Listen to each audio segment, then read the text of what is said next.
and myself as the chair. If a council or staff participant wishes to speak, please use the raise hands function. They'll be able to call on you to speak and the clerk will unmute you. Members of the public who have registered to speak will be recognized at the proper time. Any votes taken will require roll call votes. The clerk will call your name and unmute you for you to give your vote. No commentary will be allowed outside of an A or nay vote.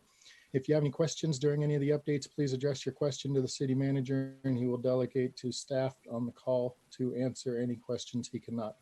This time we'll call the meeting to order. Ask the city clerk to call the roll. Mayor Huseman. Present. Mayor Pro Tem Frank. Present. Councilmember Madera. Present. Councilmember Alan Thomas. Present. Councilmember Noble. Present. Councilmember Wardiola. Present. Councilmember Hurst. Present. Councilmember Grimes.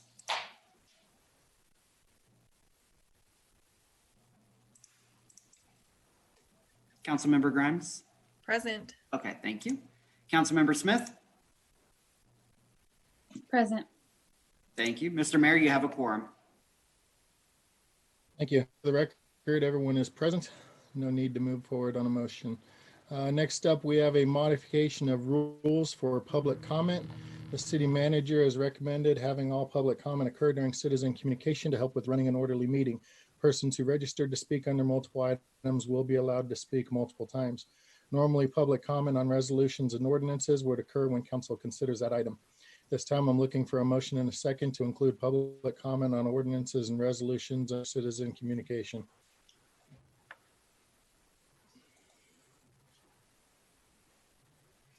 Mayor Pro Tem. I'll motion to include citizen communication. And Councilwoman Noble.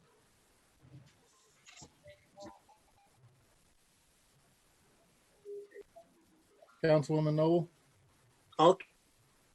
That. can you repeat that, please? That was garbled. I second the motion. Thank you. I have a motion and a second to include all public comment on ordinances and resolutions under normal citizen communication. This time we'll take a roll call vote. Timeout. Is there any discussion prior to a vote? My apologies on that. We'll take a roll call vote. Councilmember Madera. Yes. Councilmember Alan Thomas. Yes. Councilmember Noble. Yes. Councilmember Wardiola. Yes. Councilmember Hurst. Yes. Councilmember Grimes. Yes. Councilmember Smith. Yes. Mayor Pro Tem Frank. Yes. Mayor Huseman. Yes. Passes unanimously 9-0. Thank you, sir. Next on the agenda is citizen communication. Per council policy, citizen communication is the time on our agenda for the public to address on business and affairs of the city. The city council is not able to hear any comments at this time on land use matters that are or may become before the council. This includes zoning case that is being considered tonight on second reading. Please reserve such comments for the appropriate public hearing. Any of the members of council wish to move on? My apologies, the script is very confusing right now. City required advance registration in order to participate in citizen communication for this meeting. If you're currently in the meeting to speak during citizen communication, please and for me to call your name and the clerk will unmute you so you may begin. If you do not respond or are disconnected, you may miss your chance to comment. Please give your name and address for the record and keep your comments limited to 3 minutes. Thank you. First on the agenda is Anthony Murray. Mr. Murray, you are now unmuted and you have 3 minutes once you state your name.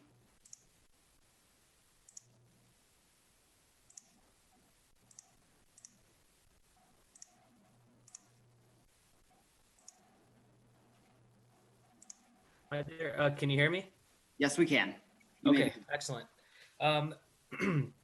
Good evening, council members. My name is Anthony Murray, and I'm a resident here in Commerce City.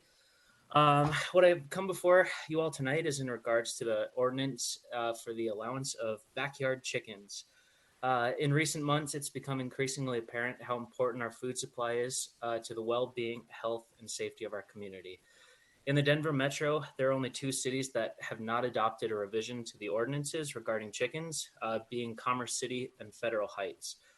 The code we currently have lumps chickens into the category of livestock, and as our code is written, states that possessing livestock, aka chickens, within the city could result in a civil infraction. I believe that our code must be more specific and be modified to allow these backyard chickens. Raising chickens in your backyard is rewarding, uplifting experience, and can be done in a safe, humane, and hygienic way. There's nothing more satisfying than going to your coop in the morning, waking up your ladies, and receiving a fresh egg or two. Chickens provide food, security. They do not crow. They rid yards of bad insects, eliminate weeds. They close the cycle for composting, provide fresh eggs, and bring joy to a backyard and its community. My goal today is to have an ordinance enacted to enable backyard chickens within the city for single-family dwellings, to set up clear guidelines for the care of these birds, and to make chickens legal. I've emailed the Thornton Chicken Amendment proposition to Councilmember Smith, and I hope that she's able to pass that on to you guys in your study session. I've had brief conversations with each of you, and I'm asking you to stand up for this amendment. The amendment shows clear guidelines, rules, and proper wording for the changes to Thornton's code, which could be used as a direct template for changing ours. I believe that this amendment has set forth principles, the courtesy and respect in regards to our neighbors, and positively impacts our community. Thank you all for your time, and I hope each and every one of you will pledge yourselves to making changes. So thank you. Thank you very much. Next is Stephen Douglas.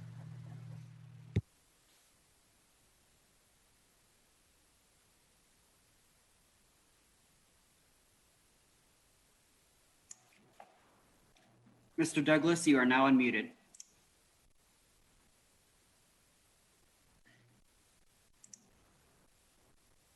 Can you hear me now? Yes, we can. Okay, thank you. Good evening, council and mayor. Thank you for giving us the opportunity to speak. It's been like a drought, not able to speak to our council members. Appreciate that. I come to you tonight to ask that the city draft a letter in a demand to Suncor Energy to not produce sour crude oil, as it is a major contributor to our bad air, and also our surrounding citizens who live within 2-mile radius of Suncor. Especially health and safety and welfare around COVID-19. Severe case of death with the amount of pollution that is emitted into the air. Secondly, as you know, 5 days ago, oil prices slumped in the market as the lowest downturn in 25 years. Well, today, the U.S. oil market has collapsed into a negative pricing for the first time in U.S. history to a negative $37 a barrel. So please keep Commerce City in your prayers and hopes that we need to change the way we view this industry and look at carbon reduction plan. I know recently you guys just had a winter retreat, and that probably set a lot of forward a lot of projects. And because of our downturn in the market and recovery is going to be another 18 months, please put this industry aside and look at the small businesses who just came in 2020 and make sure they can come out of this and at least start up and actually producing revenue, and because we're going to need this. Thank you. Thank you. Next is David Yost. Mr. Yost, you are now unmuted.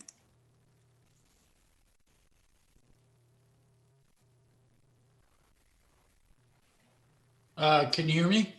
Yes, we can. You may proceed. Okay, I don't have anything else to add, but I do want to go back to Steve's comments and would fully support some of, I just want to make sure that we are supporting the small businesses in this area. I don't have any suggestions. I could come up with some, but I just want to make it clear that I think out of everyone, the small businesses are suffering probably the most out of this whole thing.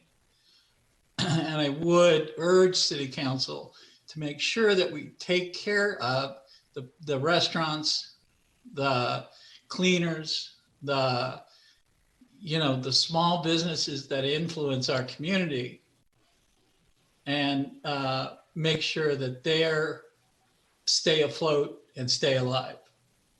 That's all I have. Thank you, Mr. Yost. Next is Ryan Seastrom.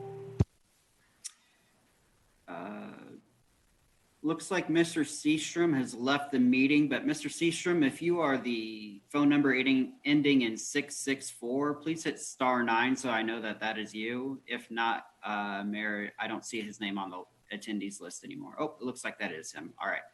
I will unmute 664 phone number now. Good evening, all. Thank you, Dylan. I apologize. I was having audio issues with my computer. I assure you all that I am in my business casual attire right now, even though you can't see me. My name is Ryan Seastrom. I'm with the Colorado Oil and Gas Association. We're located at 1800 Glenarm Place in Denver. COGA is a nationally recognized and Colorado-focused trade association that represents approximately 300 companies across the entire value chain of the oil and natural gas industry. I do sincerely appreciate the opportunity to address you tonight, especially given the current circumstances we all find ourselves in currently. I want to speak tonight regarding the proposed moratoria in front of you this evening on oil and gas applications. COGA does not support these ordinances.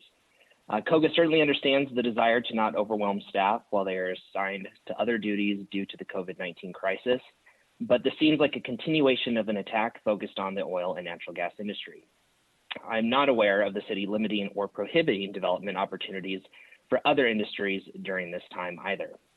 More specifically, given recent comments by members of this council, this seems to be targeting one specific company. After reviewing the city's code, I've been unable to find time constraints on city staff to process permits upon submission. Further, according to the city code, and I quote, "An oil and gas permit may be approved if the application submitted by the operator conforms to the following requirements," unquote. And then a subsection of that is, quote, "The operator has entered into an extraction agreement." Based off previous experience, as I'm sure many of you are familiar with, an extraction agreement could take months, if not over a year or more, to negotiate. And based off that language alone, it would seem that an operator would need to have a complete extraction agreement to submit a complete oil and gas application. Simply put, the city has no need for a moratorium as its current code and processes would seem to achieve the goal of the council and these drafted moratoria.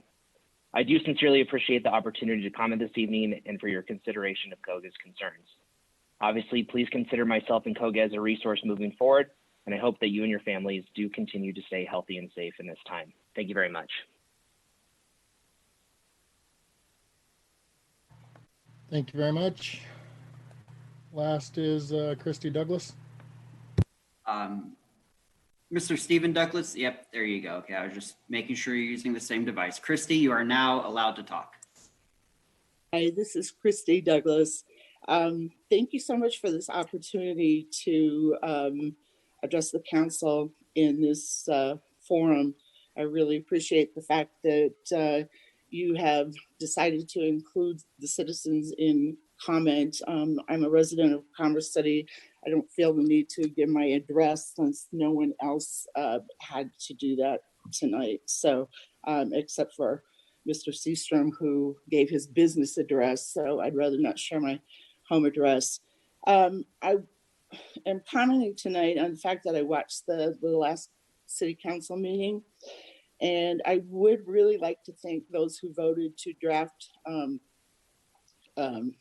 ordinance for a short-term moratorium, which will give you the opportunity then to vote on that.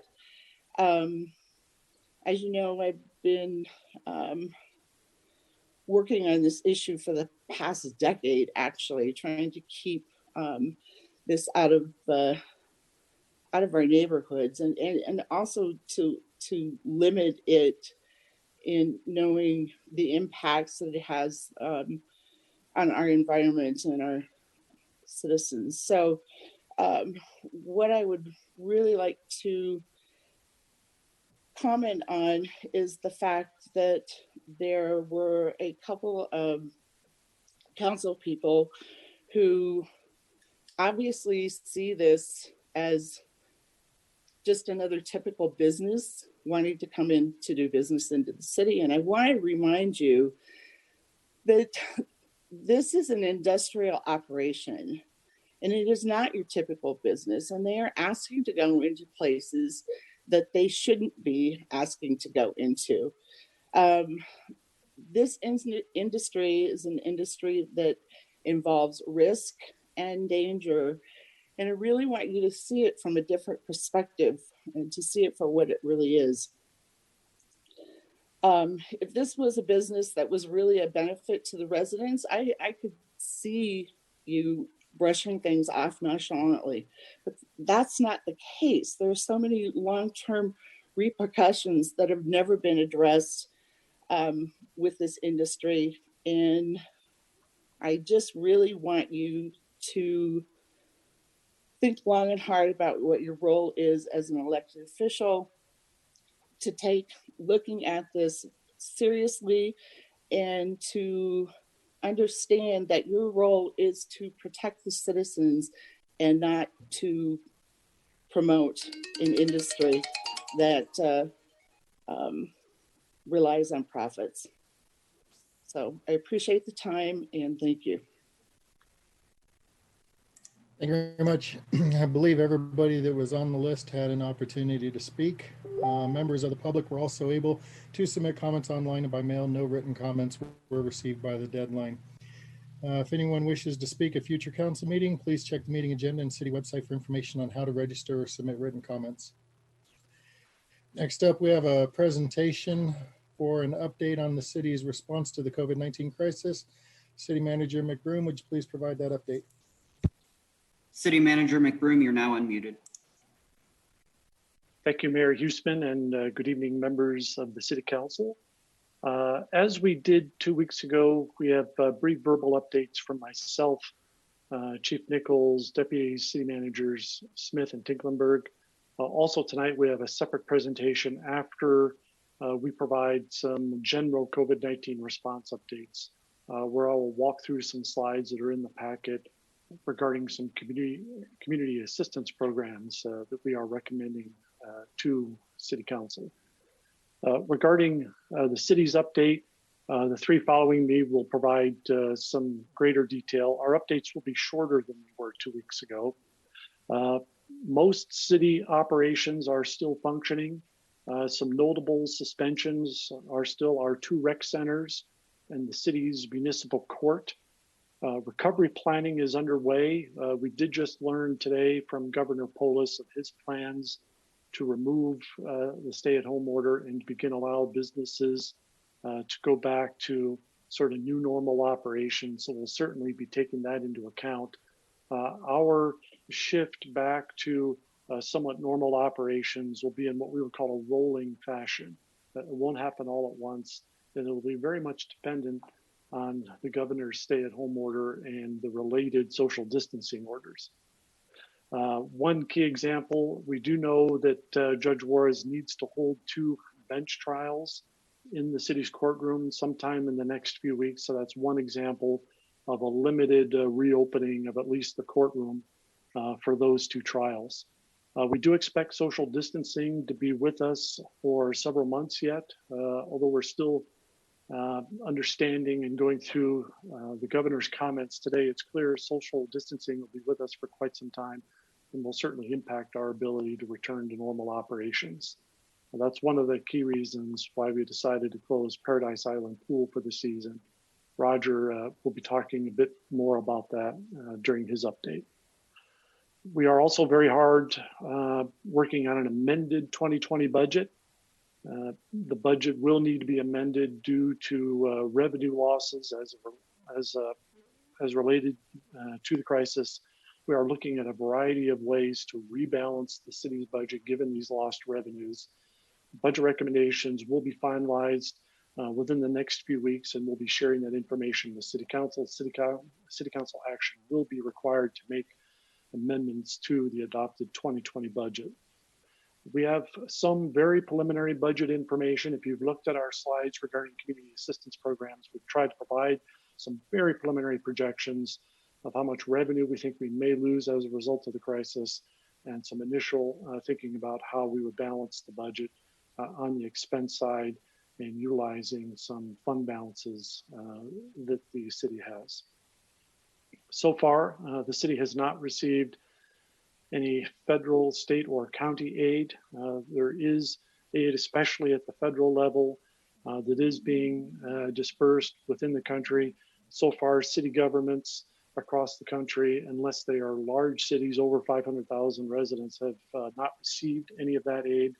We are aware that the Federal Department of Housing and Urban Development will be increasing the city's annual CDBG allocation. So we are planning for about $246,000 in additional CDBG funds, but we have not received those funds yet. So fixing the city's budget, accounting for lost revenues, so far is really the responsibility of city government.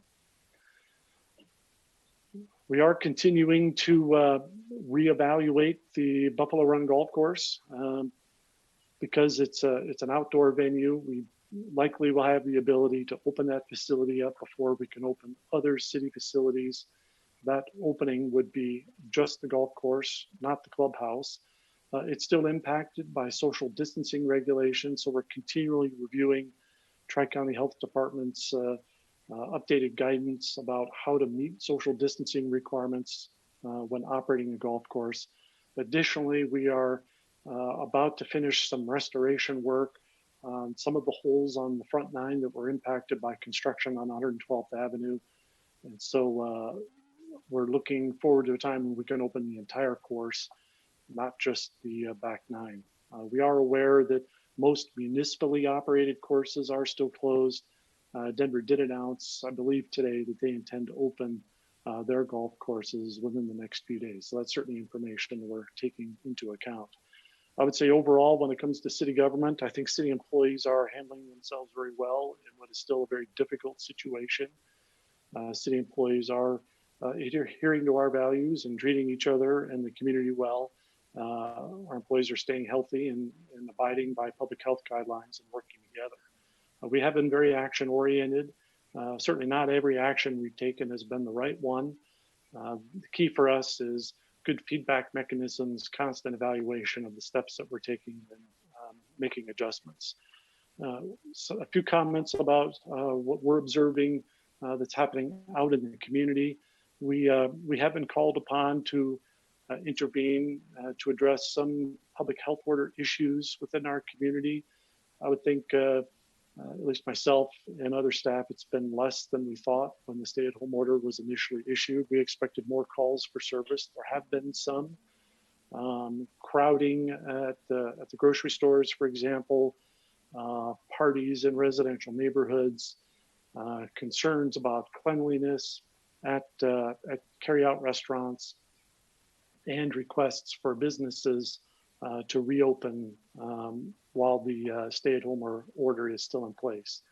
We have had to discontinue parades for birthday parties. You might have seen some social media information about one that we did in our community, and it's happened in other communities. There have been a lot of requests for those, and we have had to discontinue that. We are still receiving complaints that we would typically get about quality of life issues, parking issues, junk, dogs.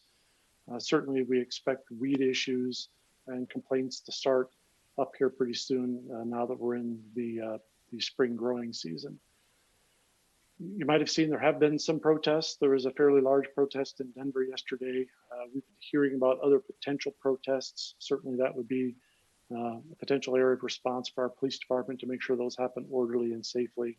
So far, there haven't been any within Commerce City. Chief Nichols, in his update, will talk a bit about crime. It has the nature of crime and the amount of crime in our community has changed a bit during this crisis, and the chief will have some general comments about that. We're not receiving very many requests from residents for COVID-19 specific assistance.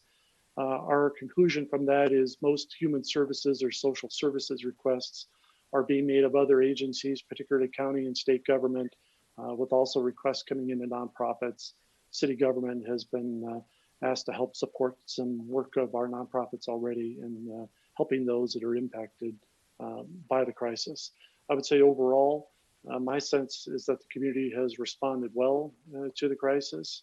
I know going into this, there's a lot of uncertainty how the community would respond to such significant impacts on their personal freedoms. And our experience so far has been that the community has responded fairly well to what is a very difficult situation for lots of folks. So I'll be back after the other three gentlemen provide brief updates and walk through the slides that are in the packet regarding community assistance programs. So at this point, I'd like to turn our update over to Chief Nichols. Chief Nichols, you are now unmuted. Thank you, Dylan. Good evening, everyone. Just want to provide you with a very brief update regarding the incident command structure and some of the things that we're doing, as well as to provide a brief update on what the police department is sort of experiencing during this crisis. There isn't too much more to add that the city manager didn't do a very good job of covering. As it relates to the police department, our calls for service are down by almost 7%. A lot of other municipalities are experiencing drops in calls for service at the 20% level. We have not seen that. On average, it sits at about 6.5%. And for the most part, our residents are still calling us to deal with the issues that they are experiencing.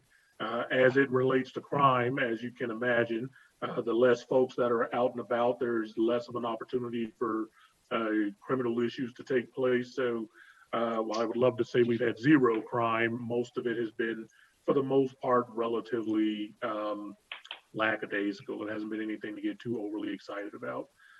What we are starting to notice is that when the police are responding to residents in the neighborhoods, that there is a natural inclination to believe that it is COVID-19 related simply because we're wearing PPE gear. And so we take our time to make sure we explain to residents that can't share that information with you. It's a routine police call. So that's one of the things that we've been dealing with.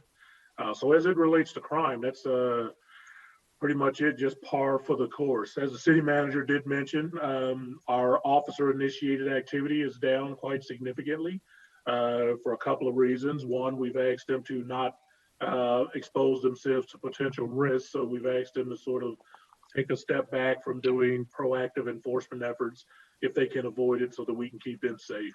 We understand that if our members start to fall ill due to this COVID-19 virus, that's going to spread within the police department relatively quickly. One of the things that I'd like to expand upon, the city manager mentioned, reference the parade. It started off, we were doing one or two a week, and then it just got sort of, we were getting requests to do police drive-bys almost daily, and it got to the point where we were picking and choosing which residents we were doing those for. So we just made the collective decision not to do any more. It just became too taxing to staff to sort of plan and operate those. So if you get feedback on those, I'd be interested in hearing it, but we felt it much more important to keep the community safe. As it relates to the Emergency Operations Center, as the city manager mentioned, we started meeting with our Return to New Normal Task Force with two primary goals in place. The first is to make the City of Commerce City workplace safe for our employees to return to work. That'll involve PPE gear, disinfecting, staffing issues, and how do we make it a safe environment for our folks to come to work and continue to do the good work for Commerce City residents. And then the second goal in place is, again, to make it safe for customers to come inside city facilities, conduct their business. The city manager mentioned we're taking a slow and methodical return to opening facilities so that everything we do can be assessed, make changes on the fly, hopefully do these behind the scenes so we don't upset, or more importantly, confuse residents with constantly changing the way we do business. So we want to be fairly consistent And that's going to require we do a slow approach to making sure we get city government back open again. One of the things we're also going to be taking into account is living with the new guidelines that we probably are going to have with us for the very near future. The expectation that you wear PPE gear and the expectation that you social distance and keep out of crowds. One of the first places we probably will, not probably, one of the first places we'll start to initiate this is in our court system. We've got some great ideas. We're gonna try them in the court system, see how they work and assess and make some adjustments on the fly. Then the other thing we are starting to do is identify what our future needs are going to be, and quite frankly, the ability to supply not only our employees with appropriate PPE gear, but to folks that are visiting city facilities with at least a bare minimum, a face mask is going to be paramount to us opening back up facilities. So in a nutshell, that is pretty much where we're at. And as a reminder, I didn't go over the Colorado and Commerce City stats. Those are always publicly available where we get them, Department of Public Health website, as well as Tri-County for the viewing public. And on that note, if there are no questions, I will go ahead and turn it back over to the city manager. Next up would be Deputy City Manager Smith. Deputy City Manager Smith, you're now unmuted.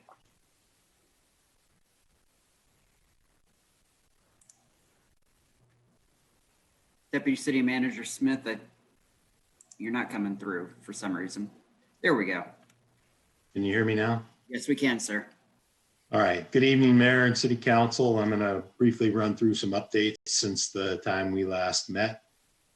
Finance Department is still processing AP checks and working about 100 checks per week.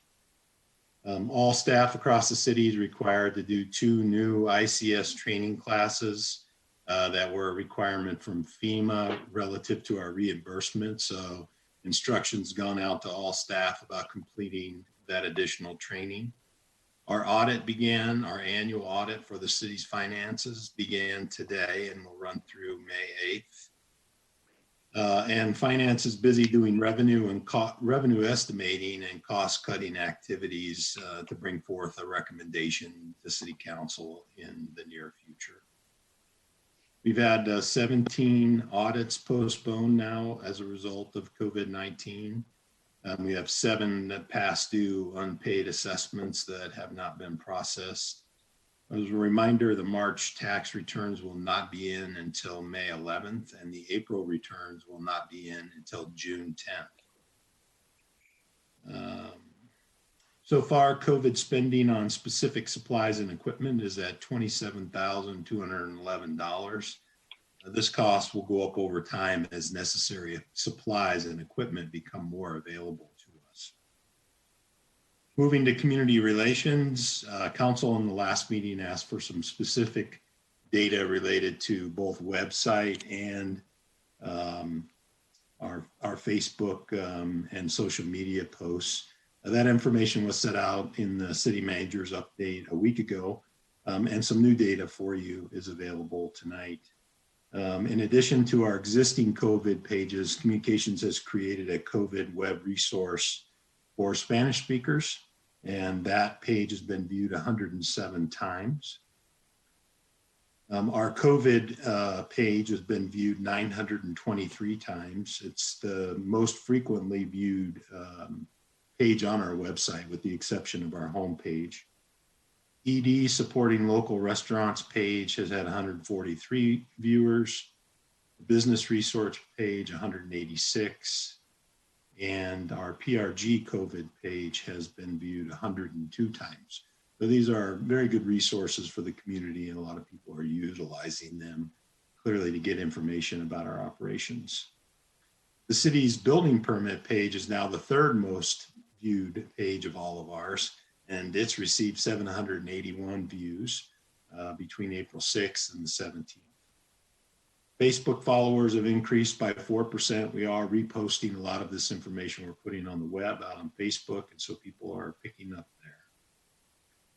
The April issue of our Connected newspaper, which went to print in mid-March, had an advertisement within it about our yard waste event. The over this past weekend.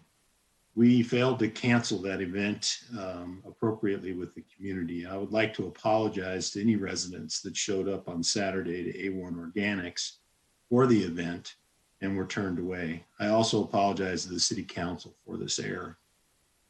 A1 Organics was able to send out a social media message on Saturday to alert residents about the cancellation.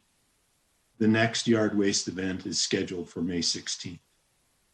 Finally, the communications group, finance, and our financial analysts worked very quickly to submit for an NLC rapid response grant related to the census. We have received notice that we have been awarded $10,000 in additional funding for the census count in our community through that program. Moving now to the information technology updates. Last week, the IT department received 125 work tickets. Again, most of those are associated with remote technology, but it continues to be a busy time for our IT folks. In addition, IT staff has just done a great job setting up Zoom and a bunch of different licenses now in a bunch of different fashions so that we can include citizen communications and do so in a way that preserves the security and integrity of our systems and minimizes the risk of there being something nefarious done during one of our meetings. We hosted a Spanish small business webinar on the 15th, and IT supported that with 32 people in attendance, and another meeting about CDBG where 16 people attended using the very same license we're using tonight. Moving on to human resources. Again, we have 373 actual employees, full-time employees, with 401 being budgeted. And I'll talk in just a moment about the cost savings associated with those positions. In the last pay period, which we call pay period 8, we had 257 employees utilize COVID leave that's been authorized by the CARES Act and the city manager. The cost related to that for payroll 8 was about $110,000 in total. HR also issued a policy related to PPE for all employees who are now required both by this policy and the governor's order, which came after our policy change, to wear masks in the facility and appropriately cover when they're in common areas within the building. HR has received 31 unemployment claims from the Department of Labor. Those claims are mostly related to VHEs who are filing unemployment, but getting that offset by the amount of money they are being compensated by the city. If we were to keep the 33 vacancies I mentioned through the end of the year, we would save the city about $2 million in our payroll. It's not going to be possible to do that when we return to normal operations. Some of these positions that are vacant are critical for operations, but that gives you some sense about what we're experiencing in terms of salary savings by freezing these positions. HR continues to broadly communicate with our employees about accessing resources in this remote environment through our EAP system, our 24-hour flex benefits, and United Healthcare. Quickly, a municipal court update for you, which I did not give to you at the last meeting. I apologize for that. As a result of some challenges associated with restarting the municipal court function, there are a lot of people brought into the building. The regular docket for courts has been postponed until June. So there will not be a regular return to that docket until June. The court, however, does have a few criminal cases that are facing a speedy trial deadline. And as the city manager mentioned, we may need to hold trials in mid-May. If we do need to do that, they will be just for those trials, not for the regular docket. Daily, our court staff are processing payments in the mail, over the phone, entering data from tickets, answering phone calls, which are at a very high volume in the court area, and processing dispositions. While court's not in session, our prosecutor and the judge are still working to resolve cases.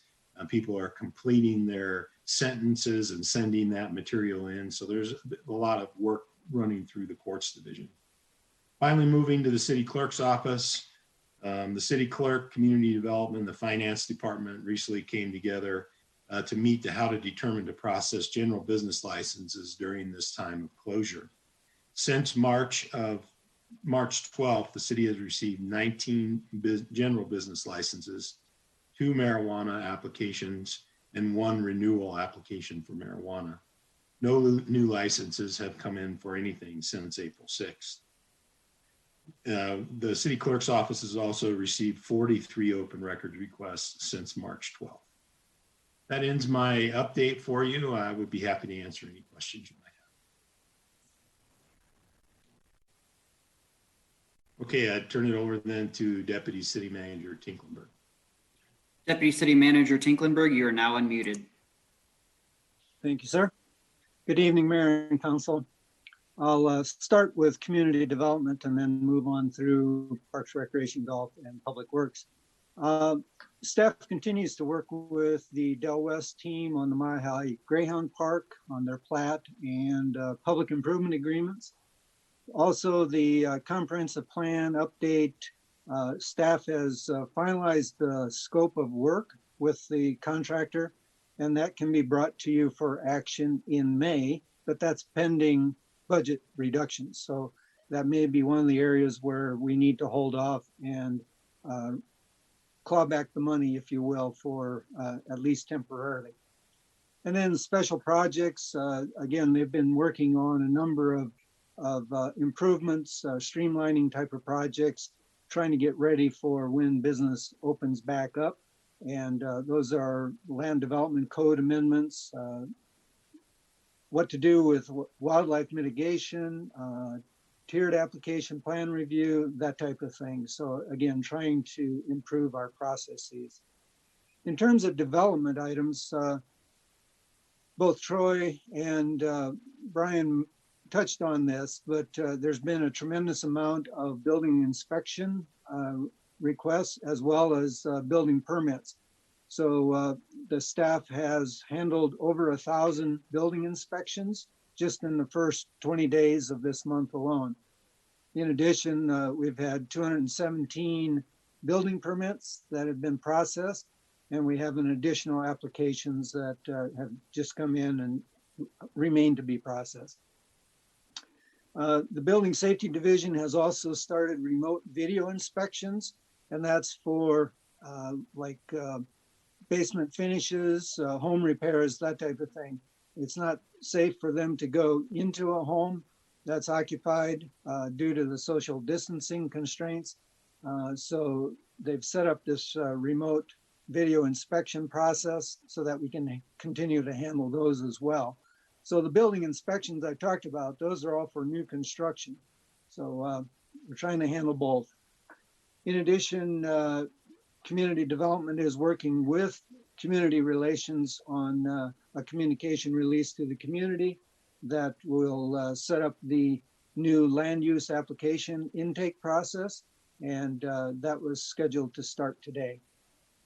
In addition, we've extended a contract for outside services to assist with plan review and inspections, again, because of the volume that work continues. Then moving on to Parks, Recreation, and Golf, the PRG staff continues to contact active adults, and there's over 300 of those. And most share that their neighbors and family are assisting them. So there haven't been requests for assistance in that area. Staff also contacted 21 agencies in the community that work with seniors, and again, have not received any indication of special needs that need to be taken care of. There's also the active adult newsletter that goes out that will be sent out at the beginning of May. And then staff continues to promote online instruction and resources for a variety of recreation programs. And then, as you were made aware by the city manager, the outdoor pool, we had to make the difficult decision that we're not able to protect the public, given the capacity that always enjoys the use of that facility. Therefore, we made the tough decision to not open it for this summer. there's also, other factors that go into that. One is you have to have a couple months to recruit, onboard and train the lifeguards. And, we're past the point where we would need to have started that. So there's just a lot of planning and advanced work that has to go into opening that facility. And then in terms of programs and services, staff continues to evaluate modified activities that we can offer to the public and do it in a safe manner. So as we get closer, we'll be able to share more information about that. And then regarding the golf course, Brian touched on that as well. Meanwhile, the staff has been working on improving turf conditions and doing other maintenance. The drainage pond work just north of 112th is nearly complete. And so once we do make the decision to open up, all of the holes will be available to the public. And then when we do open, we're evaluating what standards have been put out by Tri-County Health in order to be able to do it safely for the golfers. Finally, in terms of special projects, we will not have to close the recreation centers in August for their normal August work. And the reason for that is we're doing all of that closure work now so that we don't have to interrupt the public's use again once we are able to open. And then moving on to Public Works, they anticipate all of the storm sewer work to be completed at 72nd in Colorado. And they just have some paving that's left. And depending on the weather, it should be done by the end of this week. 88th Avenue, that design work continues to move forward. We did encounter a challenge in terms of the flyover for the canal and the railroad track. We're waiting on 4F authorization or clearance, if you will. That's the state historic preservation guidelines. That canal is a historic facility, and they're also concerned about the potential impact to the drive-in theater. So working with them on those issues. 120th and 85, we anticipate the record of decision in June, at the end of June, and staff is working with CDOT in Adams County and Brighton for right-of-way acquisition. And then Vasquez improvements, we're waiting for CDOT comments to come back by the 27th of this month. I-270, Jacobs was selected to perform the environmental assessment, but if you've been following the news, it's looking unlikely that CDOT will have money for additional future projects. They're pulling back money. So we don't know what the status will be for I-270 at this point.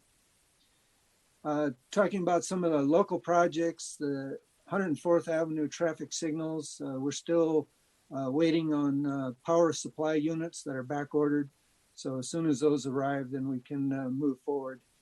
In addition, the pavement management and flat work, what has been proposed for the 2020 program, I just sent that out to you this morning, and our plan is to post that for bids and then bring the bid award, contract award to you on May 18. Bridge replacements, the one on 112th, again, we're working with that one to try to move that forward and requested an additional $300,000 grant to assist with that. And then we also are working on the Potomac and Peoria bridges, and that will hopefully be brought to you on May 4 to award the design contract. And then Brighton Road, 104th to 112th, City Council approved the award of the design contract, and moving forward with that. Sorry, I lost my sheet there for a second. And that'll be a phased project with road rehab and widening starting first and bridge replacement following on behind that. terms of development items, 112th Avenue Chambers to Parkside, that is moving forward. And as I reported 2 weeks ago, the issues with adjoining property owners have been resolved. And then Derby Tire demolition is scheduled to happen by the end of this month. We're waiting on Excel to disconnect power. The railroad info system, Trainfo, again, we have information that's been collected by the contractor, and that's being analyzed. And then moving on from there to the Adams County response and recovery teams, we've gotten volunteers or assigned city staff to participate in each one of those recovery teams from a staff perspective, just to keep us informed in terms of what's going on there. Are there any questions about this update? Seeing none, I will turn it over to Michelle Claymore for the economic development update.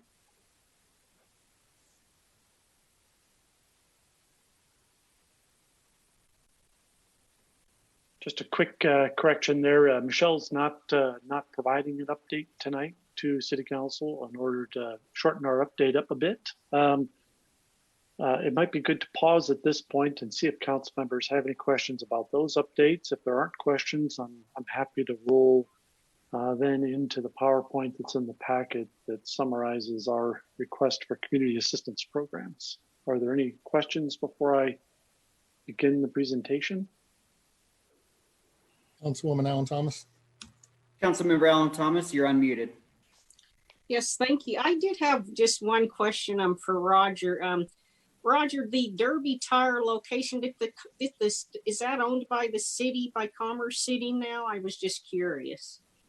Yes, that was acquired as part of the Highway 2 widening project, and Derby Tire relocated to the south side of 72nd. Oh, okay. Thank you. Thanks. Any other questions from council? Please proceed, Mr. McBroom. Thank you, Mayor Huesman. In the packet tonight is a presentation that walks through our initial thinking about community assistance programs that we believe the city should initiate to help our community through the crisis. So Dylan, if you would be so kind, Dylan is going to advance the slides for me. Just tell me when, sir. All right, you can go to the next slide. The key points I'm going to cover in more detail on the other slides. Certainly we all know we're in a severe economic crisis that's going along with the pandemic. It's going to be quite some time before we're able to get things back to normal or whatever new normal is. As I mentioned in my earlier update, there are gaps in state and federal funding. The state payroll, the federal payroll protection program funding has been all used up. State funding is just starting to make its way into the community, and more so than we knew 2 weeks ago, there do seem to be gaps in those aid programs. Despite the city's revenue losses, we do think it's important for the city to step in and provide some assistance in our community. The total we're recommending is $1 million plus an additional $50,000 quicker to help the city's food banks. Can you go to the next slide, Dylan? Certainly covering the economic impacts in greater detail. This is not news to anyone. It was difficult for anybody to be fully prepared for the impact the crisis was going to have. Not just us, certainly the country and the world is being impacted. Businesses, especially small businesses in our community, are struggling. Unemployment is rising. Federal assistance programs, we believe, are not meeting all of the needs. We are hearing that there may be yet another aid package coming from the federal government. And in addition, the closure of businesses in our city has impacted our revenue. We won't know much about those revenue impacts until next month. I will say on a side note, I was encouraged by the governor's comments today. We're trying to understand how his view of returning things back to normal will impact us. My initial read is that our revenue may be impacted less than we thought because businesses may be returning to more normal operations sooner than we thought. Bottom line, we don't have much information. There's a slide later in the presentation where we attempt to project impacts of the COVID-19 crisis on our revenue. Next slide, Dylan. So we have proposed in this presentation a number of programs to assist the community. They are aimed at keeping folks employed, keeping businesses and nonprofits open and functioning, supporting individual families as they deal with the financial impacts of our response to the COVID-19 crisis. And we're certainly interested in trying to help businesses survive, which helps preserve our long-term revenue, which we use to provide services back to the community. Next slide, Dylan. We've divided the programs into two general areas of focus, more support for small businesses and support to nonprofits, which in our view is a way of providing assistance to residents directly. We will talk a little bit more about the microloan program that City Council talked about a couple of weeks ago. We have an update on property taxes. There's some information in the slides. I'm not going to cover all of that. It's a bit of a complex issue. We have some information responding back to council, asked us to take a look at the value of a personal property tax waiver program. And then we have some grant programs that we've laid out in the packet. Grants for small businesses, grants for nonprofits, and then as I mentioned earlier, the federal government through the Department of Housing and Urban Development is going to increase our annual allocation for community development block grant funds by about $246,000. Next slide, Dylan. To talk a bit more about the micro loan program, 2 weeks ago, the City Council authorized dedicating $200,000 that had already been budgeted in the 2020 budget for a small business loan program to be part of a county-wide administered micro loan program aimed at helping businesses survive the COVID-19 crisis. Here are some details about that loan program. It's being administered through the Colorado Enterprise Fund. So we have some ability to tinker with the loan attributes, but for the most part, the program is being administered by the Colorado Enterprise Fund, and our money would then be used by CEF to make loans to businesses in Commerce City. We are recommending, we hinted at this 2 weeks ago, the $200,000 that City Council authorized 2 weeks ago is not a lot of money. We think it makes sense to increase that amount from $200,000 to $400,000. Next slide, Dylan. There are some existing programs that help provide property tax relief, particularly to seniors.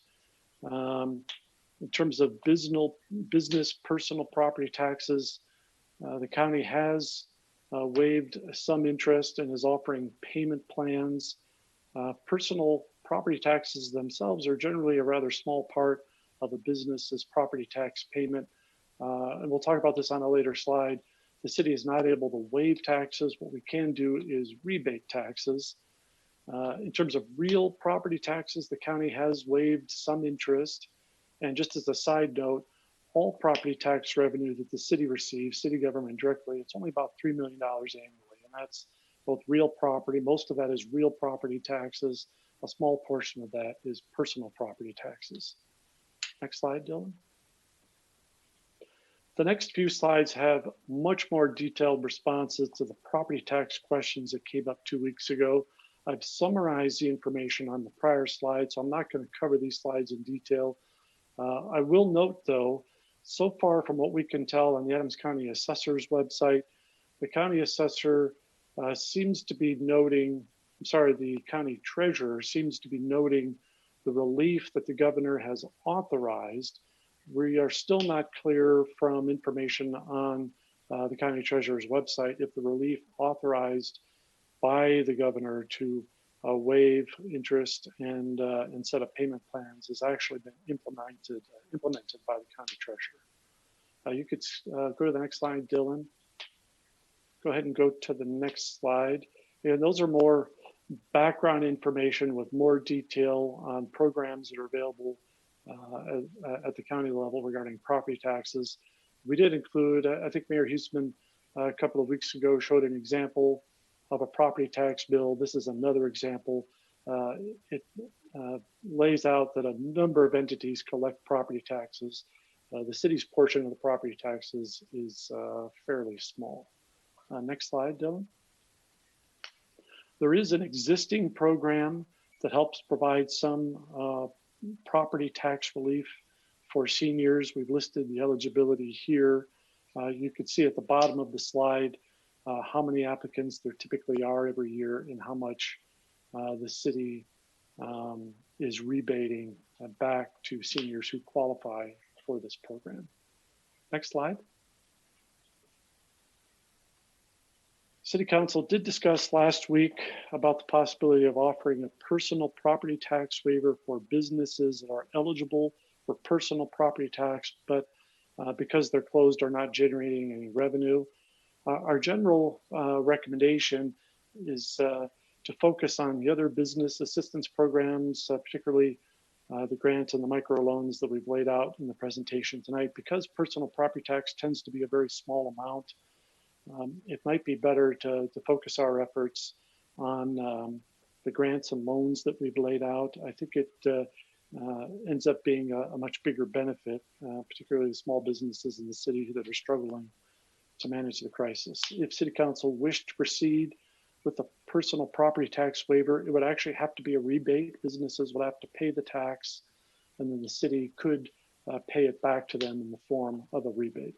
Again, staff doesn't recommend that as a small business assistance program. Next slide.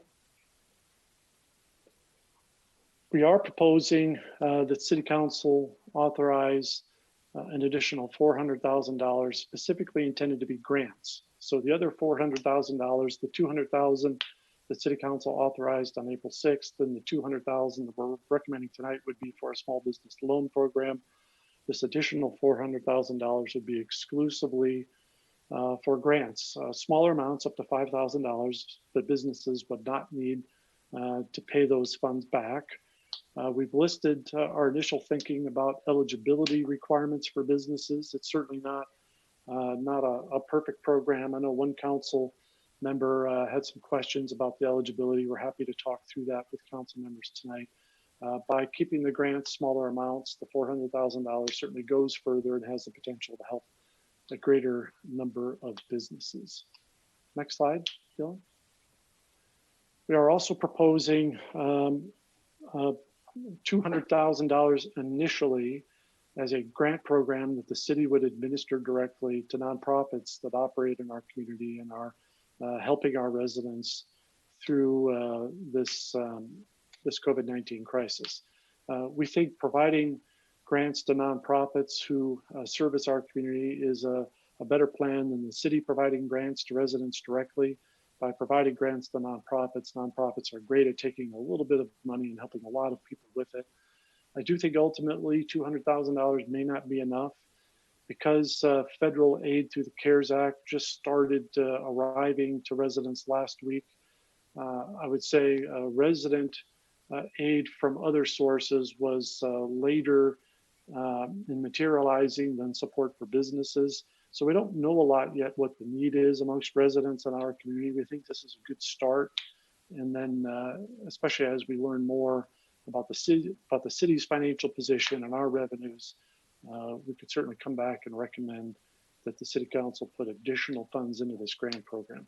Like the prior grant program, these would be grants to nonprofits. In both cases, the grants to nonprofits and the grants to businesses, we would publish who's received money and publish what the final eligibility standards were to explain why businesses and nonprofits received funds. And then an expectation that businesses that received grants, nonprofits that received grants report back to the city how those funds were used to help them through this crisis.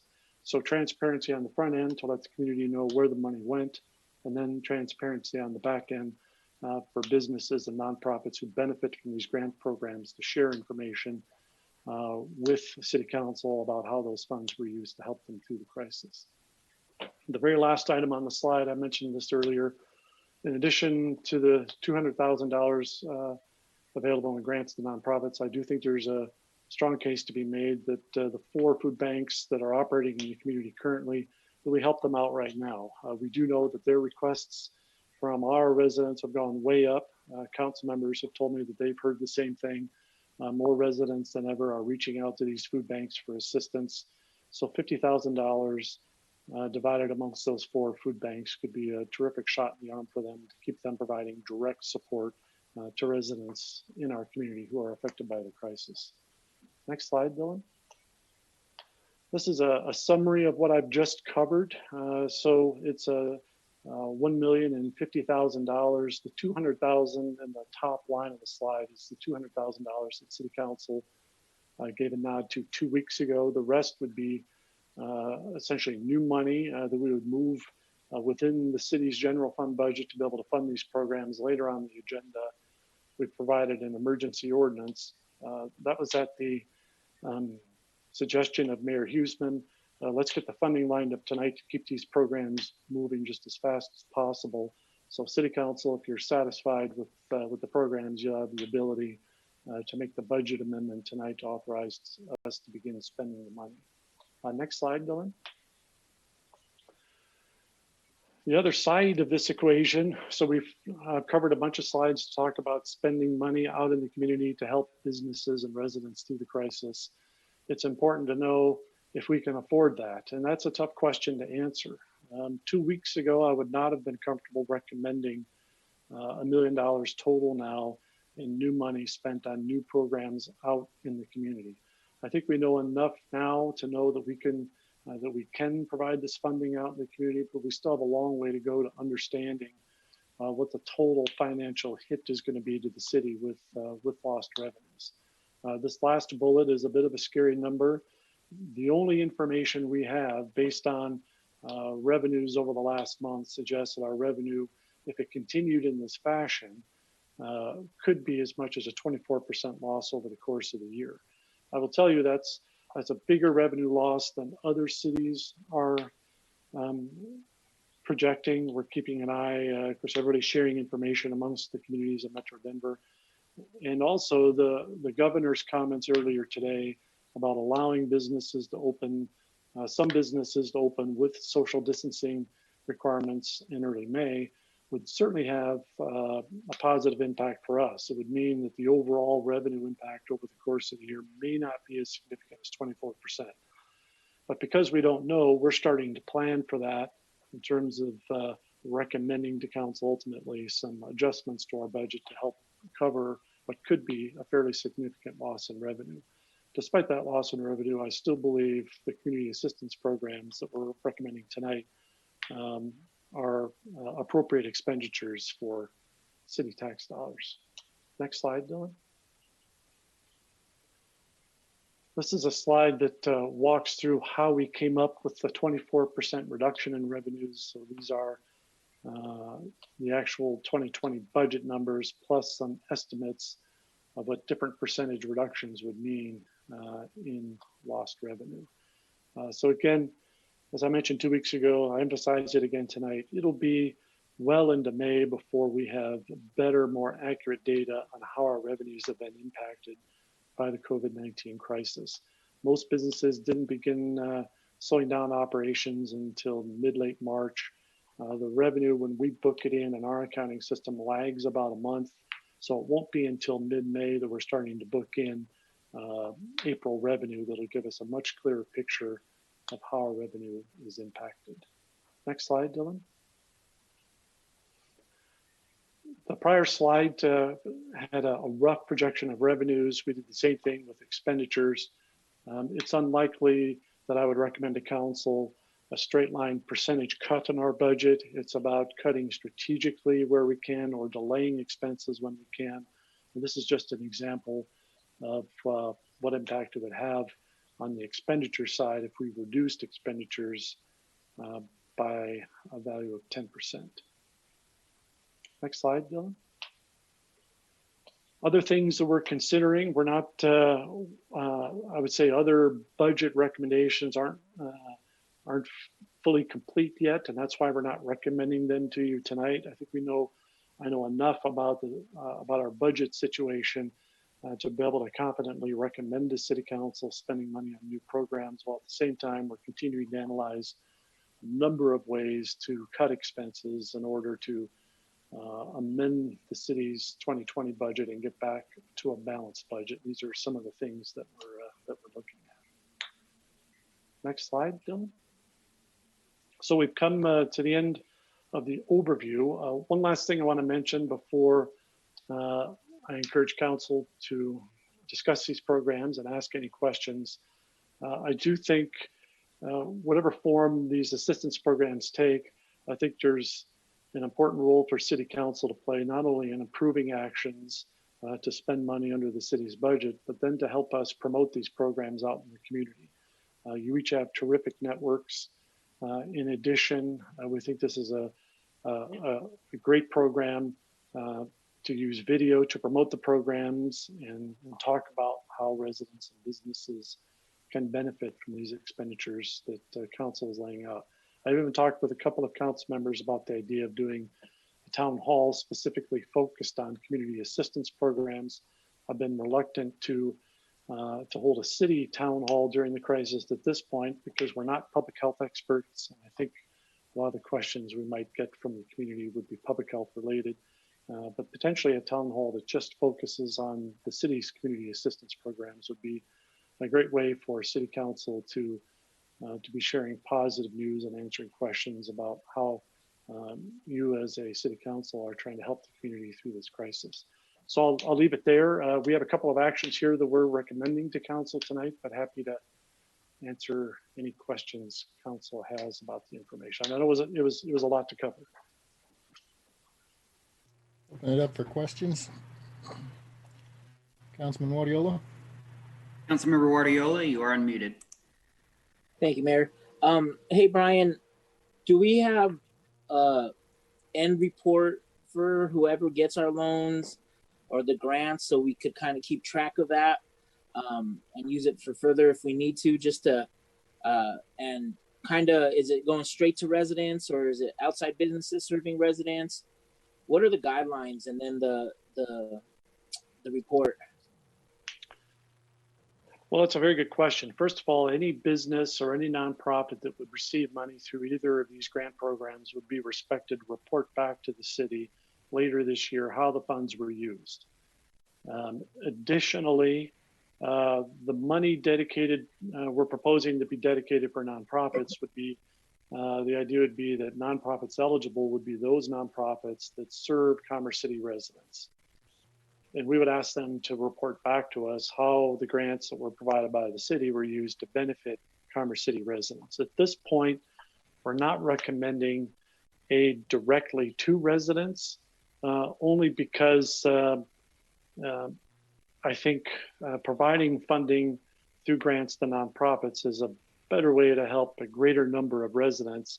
Additionally, nonprofits have built-in mechanisms for qualifying folks that might receive their services, which is infrastructure and administrative support that we don't have currently.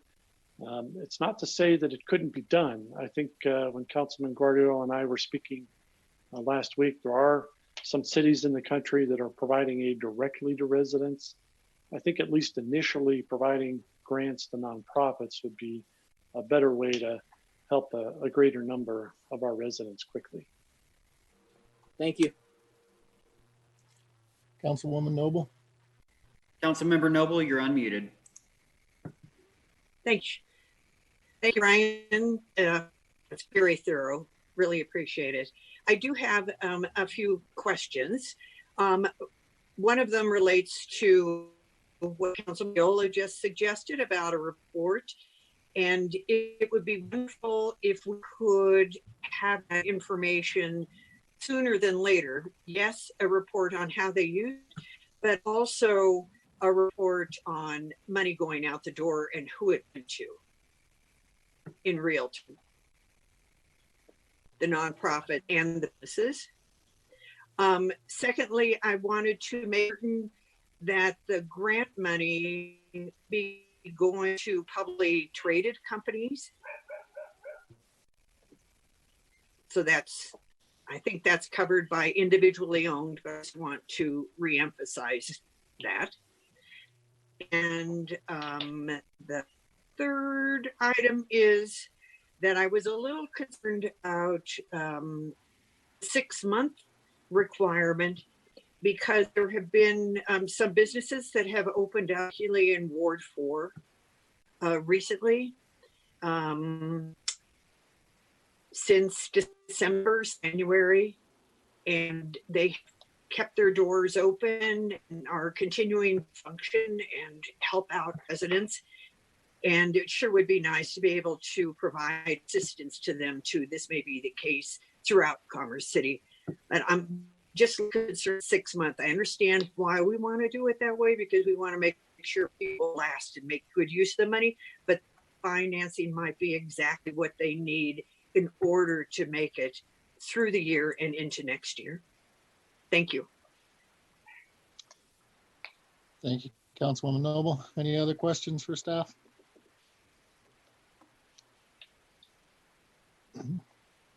Seeing no other questions, does council wish to take action this evening?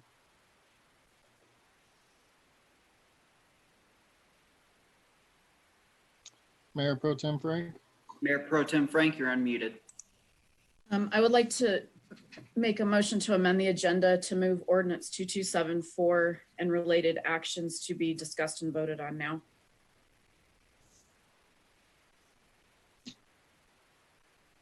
Have a motion to amend the agenda to move ordinance 2274 and related actions regarding community assistance programs to be discussed and voted on now. Councilman Madera? Councilmember Madera, you're unmuted. Second. Have a motion and a second to amend the agenda. Any discussion on that? We will take a roll call vote. Councilmember Madera, Yes. Councilmember Alan Thomas, Yes. Councilmember Noble, Point of order on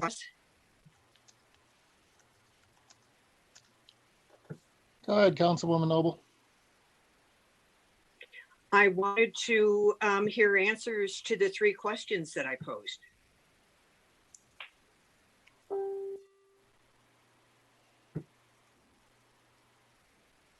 Mayor Hursman, would it be okay if I answered? Yes, sir, please do. Regarding a report of who receives money and how it was spent, absolutely. That's an important part of the program. These are tax dollars that we're spending out into the community. You are correct. The idea behind small independent companies is that these companies not be publicly traded. We're concerned about not making businesses that are younger than 6 months eligible. Yeah, that's there's no magic to 6 months. You're right. There is some rationale there. I still think, given how popular I think the grant program is going to be, I think 6 months makes sense. But certainly that's an area that the council could weigh in and provide different direction to staff. I would ask Troy Smith if he has anything else to add as to why the 6 months makes sense. You might be able to provide more to the answer. Deputy City Manager Smith, you're unmuted. Yes, I think you substantially covered it, Brian. I mean, small businesses are very risky in their first year in operation.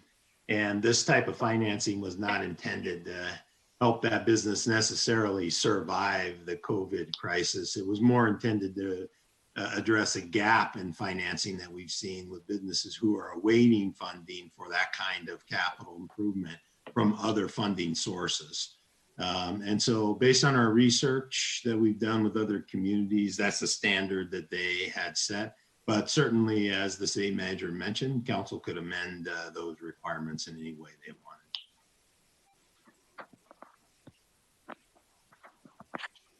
would now, oh, Councilwoman Noble? would now be the time to do that, or would it come later? It could also prioritized so that younger business might be, might be a third tier as opposed to first tier. Right now, we're amending the agenda so we can have that conversation.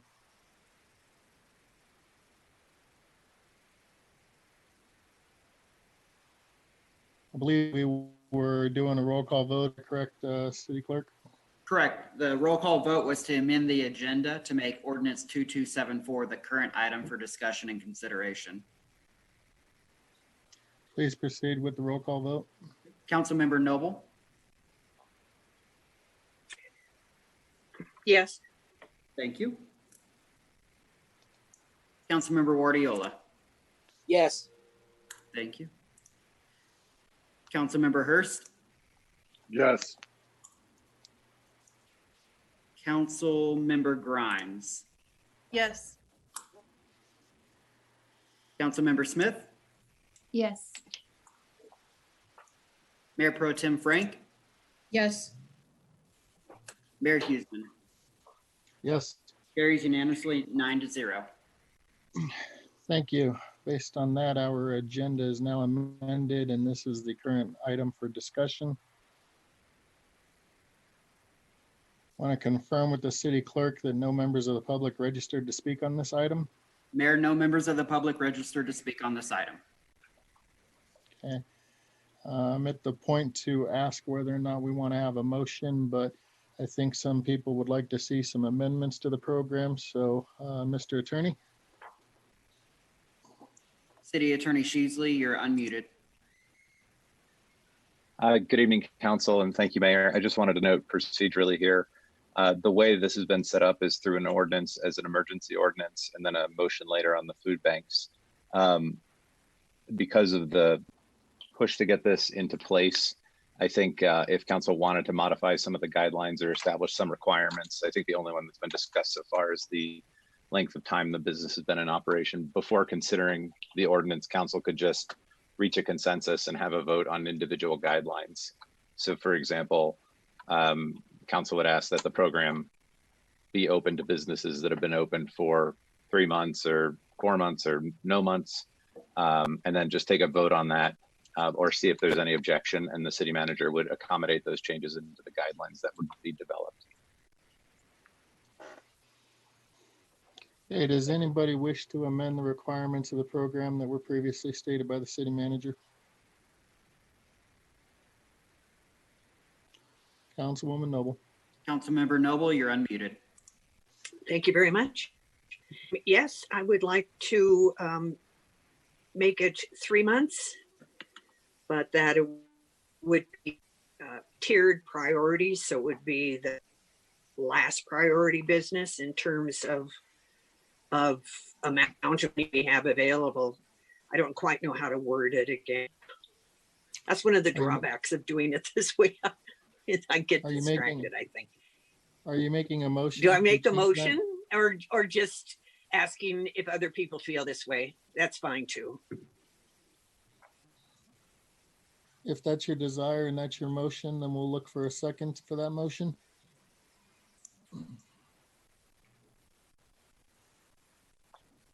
Councilman Wadiola. Councilmember Wardiola, you're unmuted. I'll second that motion. So a motion and a second to change the requirement for length of time to be in business to a minimum of 3 months. Looking for any discussion on that. Councilwoman Grimes. Councilmember Grimes, you're unmuted. Just for clarity, that would, businesses who have been in business longer would take priority on funding, correct? Okay. That was correct, City Manager McBroom? Was that a head nod I saw? Yes, I believe that's Councilwoman Noble's intent. Okay. Councilman Hurst. Councilmember Hurst, you're unmuted. If we go that direction, can we set a date of what 3 months is?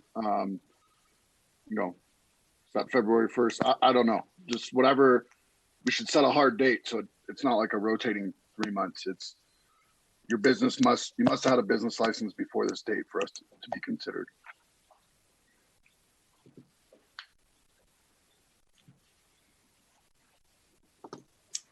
City Manager McBroom? Thank you, Mayor. I would suggest that any dates we're considering be from the date at which we shifted into crisis mode, which was March 12th. So it would be 3 months prior to March 12th, or whatever date, whatever length of time the City Council decides. It's a good point from Councilman Hurst. I would suggest the time frame we begin measuring that from March 12th.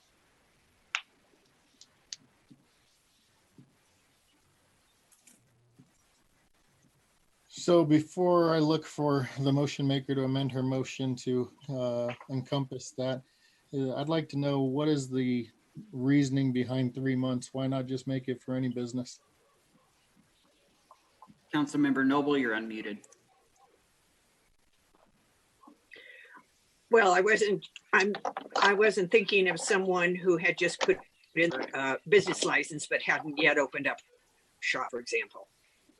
So it would be someone who was at least working in the community and had opened up their business, and then this happened, the crisis happened. Something that could, it's like bridging the gap, it's a funding bridge, just something to help them across. 5,000 isn't a tremendous amount of money for any business. That might be their rent for 1 month. But it's something that would help some of the younger ones that were taking a shot on Commerce City, and we want to at least show that we appreciate the fact that they did so. All right, so my question is, why have you settled at 3 months instead of just any business opens in Commerce City and allowing them the opportunity to take advantage of this program?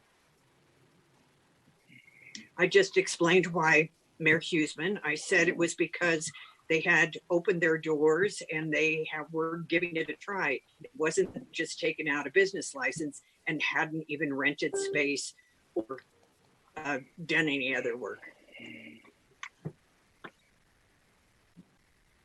Okay, so are you willing to change your motion to make it to where any business in Commerce City that is operating as of February 12th, as opposed to having that 3 month statutory requirement? Okay, you just said February 12th, and I believe that Ms. McBroom said March 12th. So can you please clarify what we're talking about here?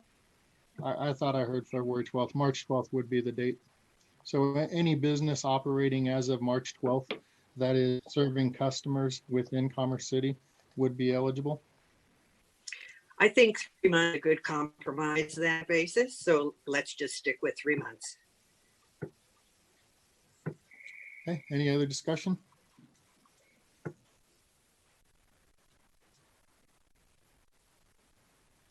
All right, we'll take a roll call vote. All right. Councilmember Madera. Yes. Councilmember Alan Thomas. Yes. Councilmember Noble. Yes. Councilmember Guardiola. Yes. Councilmember Hurst.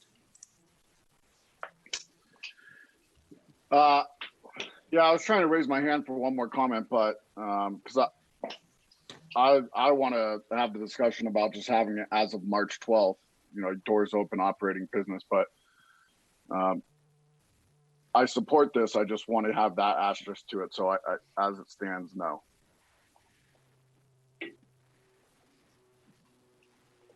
So that was a nay vote, just to confirm, Councilmember Hurst? Yes, sir. Thank you. Councilmember Grimes? I also would vote no for the same reason as Councilmember Hurst. Would prefer to see this tiered by the amount of time you've been open, but no limit to when you've been in business as long as it was by March 12th.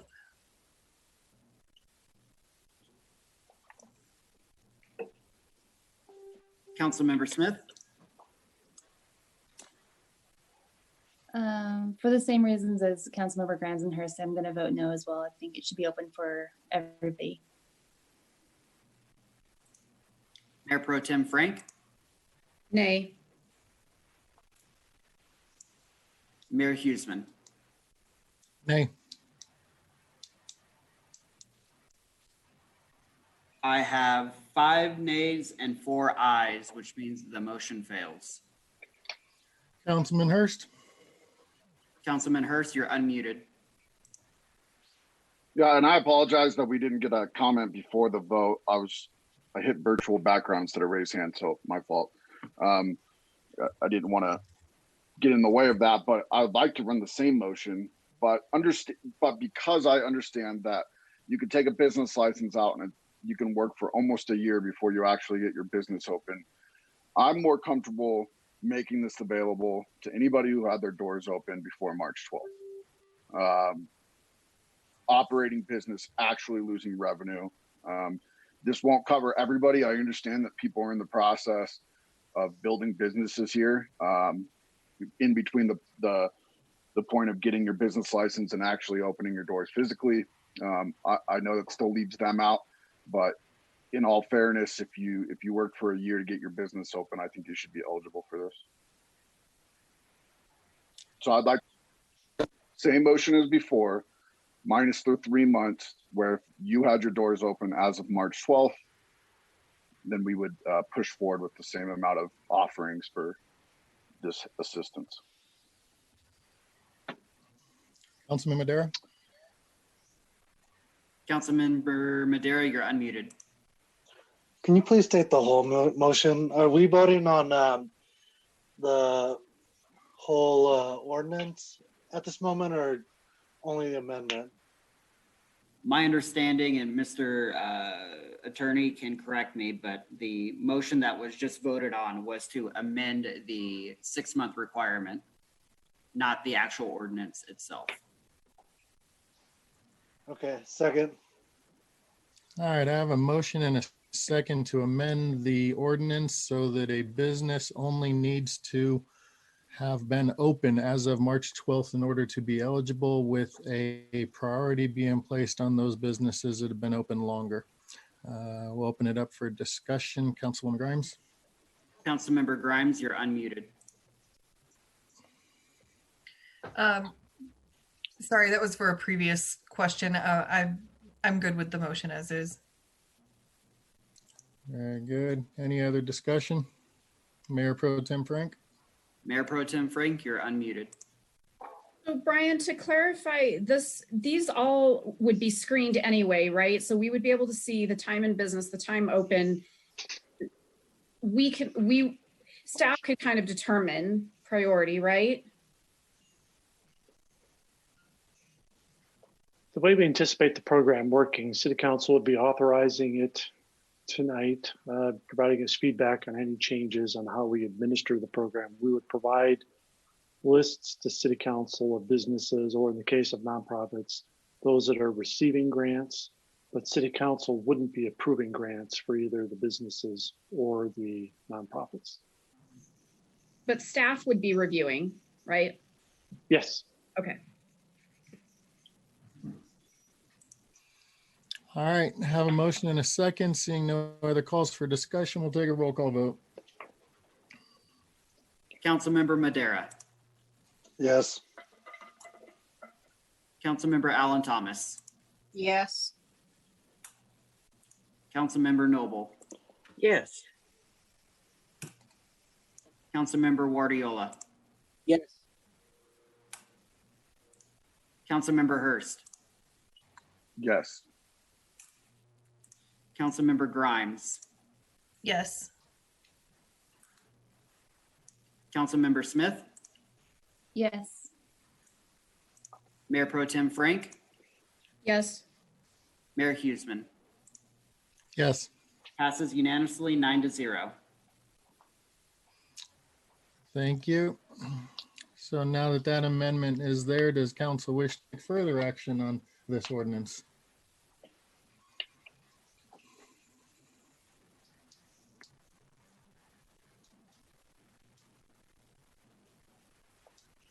Mayor Pro Tem Frank? Mayor Pro Tem Frank, you're unmuted. Okay, so I would like to motion, I think this is what I need to do. I would like to ask for a motion to approve ordinance 2274 as an emergency ordinance on first reading. As amended, yes. As amended, yes. I have a motion, Councilman Guardiola? Councilmember Guardiola, you're unmuted.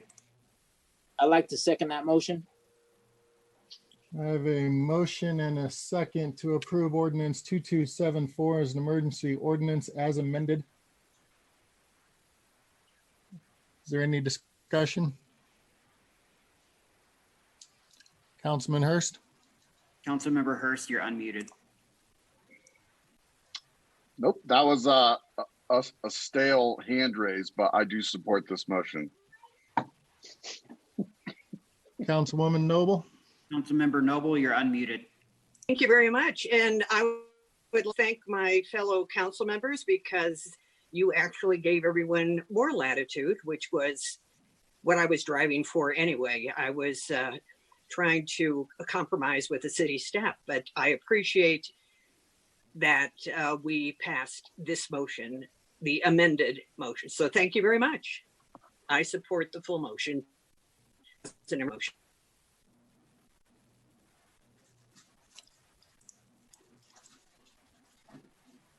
All right, seeing no other calls for discussion, we'll take a roll call vote on the emergency ordinance.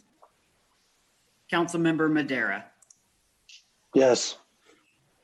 Councilmember Alan Thomas. Yes. Councilmember Noble. Yes. Councilmember Guardiola. Yes. Councilmember Hurst. Yes. Councilmember Grimes. Yes. Councilmember Smith. Yes. Mayor Pro Tem Frank. Yes. Mayor Huseman. Yes. Passes unanimously 9-0. All right, thank you. Next up, I'm looking for a motion and a second to approve the city manager's use of $50,000 in contingency for donation to food banks serving city residents. Mayor Pro Tem Frank? Mayor Pro Tem Frank, you're unmuted. I motion to approve the city manager's use of $50,000 in contingency for donations to food banks serving city residents.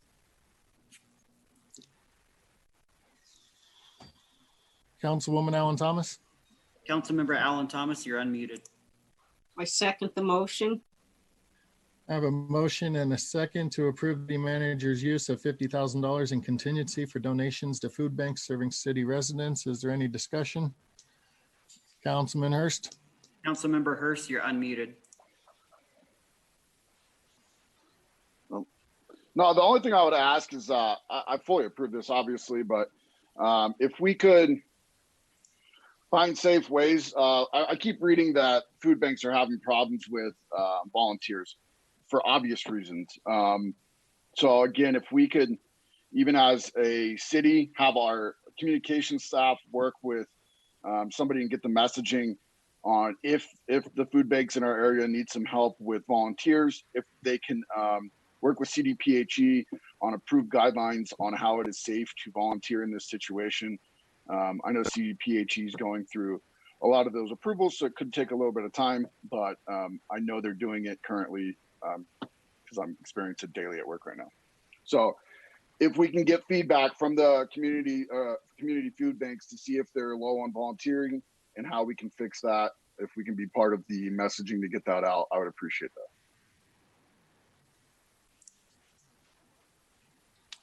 that. Any other discussion on this item? Seeing none, we'll take a roll call vote.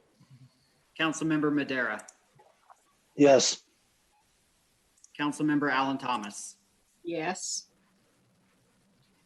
Councilmember Noble. Yes. Councilmember Guardiola, Yes. Councilmember Hurst, Yes. Councilmember Grimes, Yes.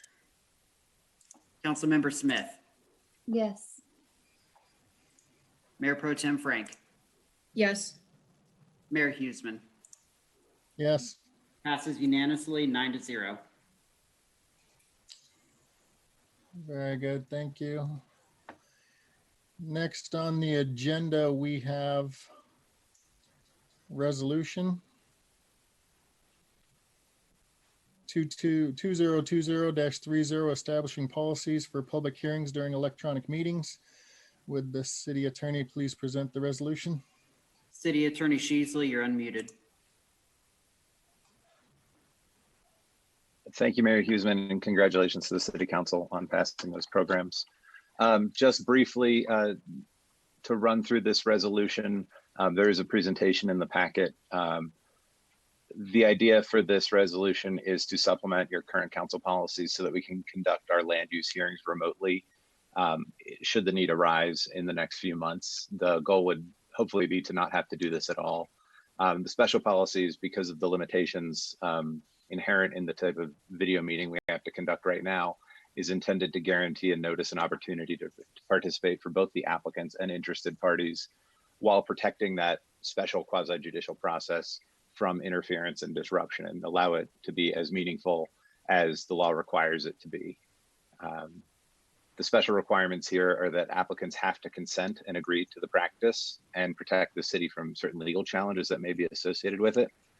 We would have to establish certain deadlines and registration for comment so that we can make sure we get all the material into the packet and that everybody who wants to speak can get the opportunity to do it in an orderly way. But because of that limitation, we provide additional deadlines in advance for submitting written comment and registering, but also special notice that we'd have to apply so that the agenda would get out there much further in the future in advance of the meeting, however people get notice of public hearings.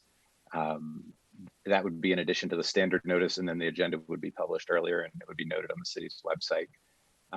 That's it. Otherwise, generally your standard council policies would apply. And like I said, hopefully we would not have to use this, but please let me know if you have any questions.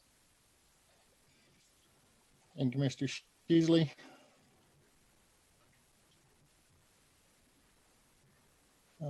Seeing no members of the public. Does council wish to take action on this item? Mayor Pro Tem Frank? Mayor Pro Tem Frank, you're unmuted. I motion to adopt resolution 2020-30. Councilwoman Allen Thomas? Councilmember Allen Thomas, you're unmuted. I second the motion. I have a motion and a second to adopt resolution 2020-30 establishing policies for public hearings during electronic meetings. Is there any discussion? Seeing Councilman Madera? Councilmember Madera, you're unmuted. Is there anything for only using this during extraordinary times? It is intended to supplement the ordinance that was passed back on March 13th, I believe it was, that allowed the use of electronic meetings only in this type of emergency where physical meetings were not possible. So yes, this would supplement only for that purpose. Okay. Thank you. Any other requests for discussion? Seeing none, we'll take a roll call vote. Councilmember Madera, Yes. Councilmember Allen Thomas, Yes. Councilmember Noble, Yes. Councilmember Guardiola, Yes. Councilmember Hurst, Yes. Councilmember Grimes, Yes. Councilmember Smith, Yes. Mayor Pro Tem Frank, Yes.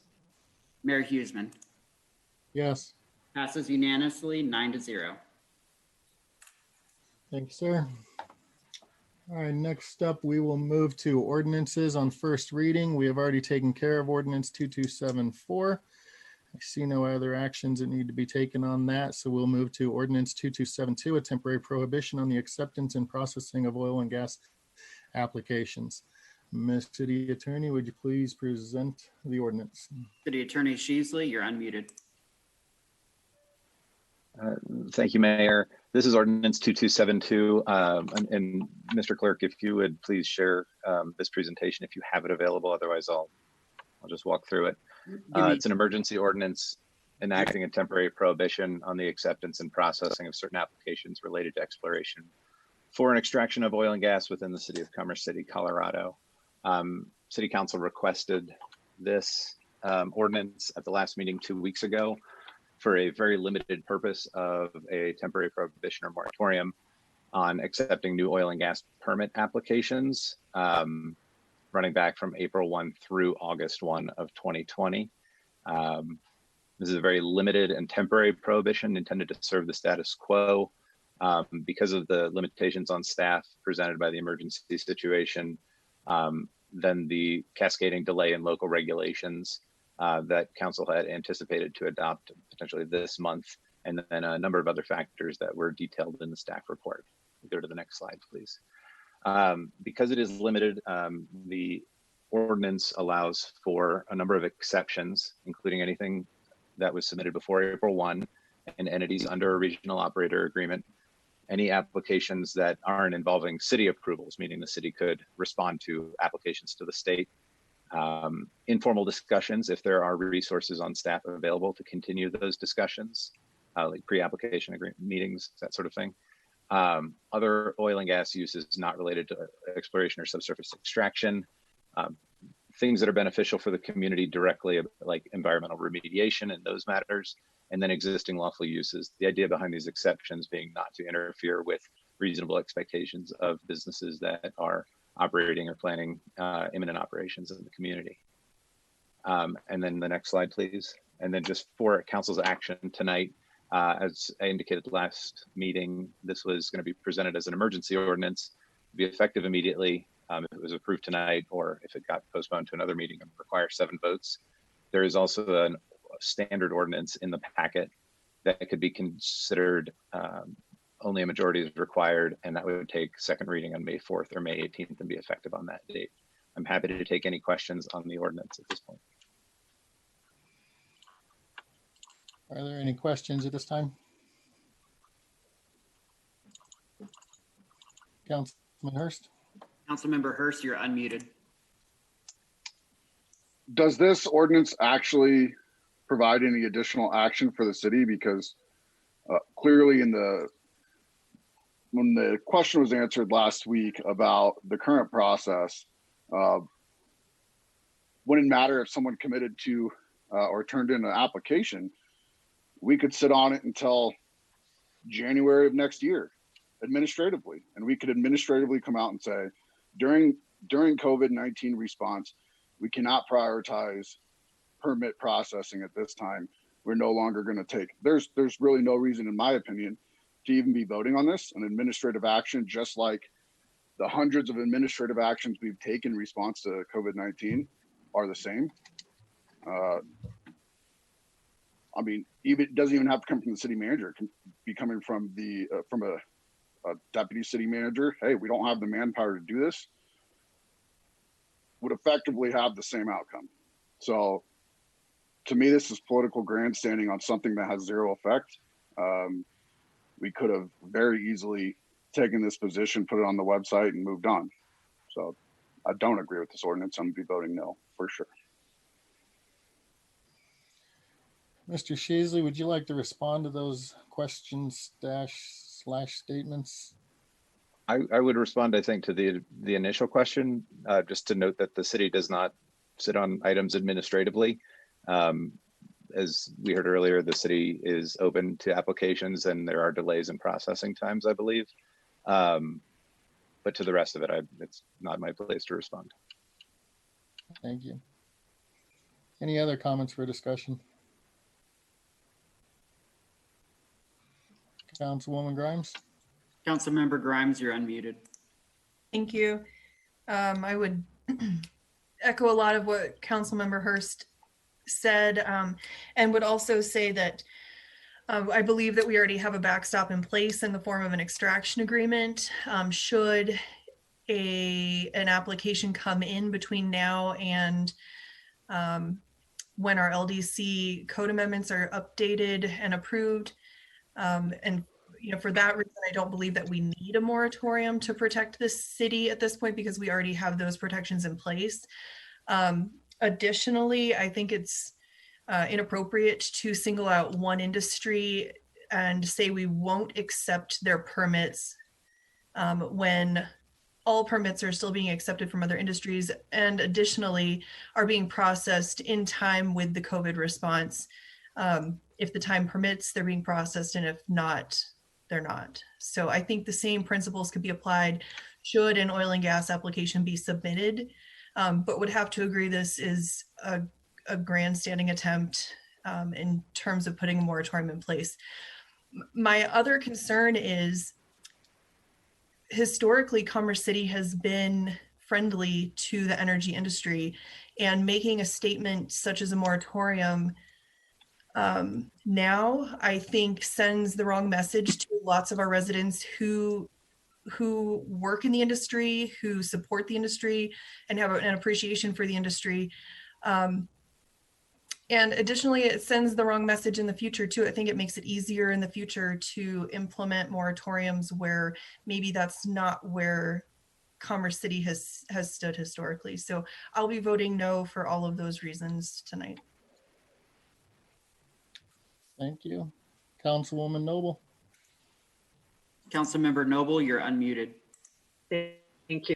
I would just like to point out there is no industry in that we were looking at drafting and approving new regulations for. We have had to delay the process because of the virus crisis. I do think it is not singling out a particular industry by any stretch, other than the fact that we did have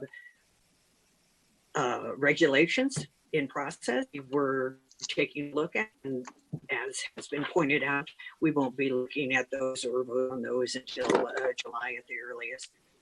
Thank you. Councilman Hurst. Councilmember Hurst, you're unmuted.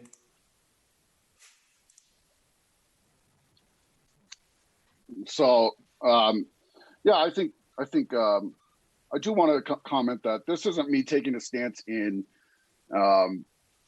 the specific pad that we discussed last week. I don't know anything about it because we've had no information on it, except where the possible location's at. So my stance, my vote has nothing to do with the specific pad, but the comment that's saying this is not going after a particular industry was blown out of the water. We called out the specific pad and the company last week. So yeah, I mean, there's only one interested party in our city, and for us to try to hide that we're not going after one particular industry seems a little bit ridiculous when there's only one thing on the table right now, and there's no other unfulfilled future sites out there. So it's not like there could be one that pops up. If it's popping up on the radar right now, that's years before we'd be talking about considering it. So, it's not that I particularly want to talk about that one singular pad, but in all reality, we defined it last week. And so let's not forget that it pretty much is going after one particular company, one particular pad. Councilwoman Grimes. Councilmember Grimes, you're unmuted. Thank you. One additional comment, just like any other permit application that the city would receive for any kind of work, the city has the ability to deny permits. And I think that with the backstop of an extraction agreement having to be a piece of the actual oil and gas application, in addition to the ability to deny permits for any number of reasons in any instance, not just oil and gas, I don't see any reason to put this additional moratorium in place in front of those backstops that we already have. Councilwoman Noble. Councilmember Noble, you're unmuted. Thank you very much. I think that this obviously could have been handled quite different had we been made aware in the oil and gas written report or in the city manager's report, but it did come up during staff discussion, and the fact that it was the process was beginning was the first that we had that there was action. Keep in mind that oil and gas applications or interest has been ongoing for years, needless to say, but at least for the last 2 years. There is one company who chose the COVID crisis to take this opportunity to bring in and begin discussions when it has been offered to them many times over the year. And even before that, while Extraction was having its own discussions. I don't think that there's anything with regard to singling anyone out. We're so close to having new regulations that will help us protect the health and safety of our residents, which has to be paramount right now. When we're looking at questions that are compromised by someone's health, by air, by any number of things that our regulations are going to be taking a look at. So I do hope that we can go back to the motion that was made by Mayor Huseman 2 weeks ago, and that we can approve this and move. Councilman Madera. Councilmember Madera, you're unmuted. Yeah, to me, this has nothing to do with industries or permits as much as it does just capacity and complexity. I mean, how many of us have gotten things thrown on our plates and it's like everything is a priority? Well, when everything's a priority, nothing's a priority, right? Because what do you prioritize? You know, this extraction agreement that we need to vet and go through when we have, you know, limited resources that are dedicated to that already? Or do you prioritize the COVID response, getting businesses back up and running and doing these types of things? So to me, it strictly comes down to these extraction agreements are hundreds of pages. They take a lot of time to review. And would you rather have someone spending 120 hours reviewing this one extraction agreement for one location, or would you rather have them trying to get the rest of the city up and running with all these businesses that have been shut down, working on the response and moving us forward? Or do you want to give, you know, preferential treatment to one person when I think that staff's time is better utilized working on the response to COVID and the city as a whole, not just one industry? Councilman Hurst. Councilmember Hurst, you're unmuted. All right, so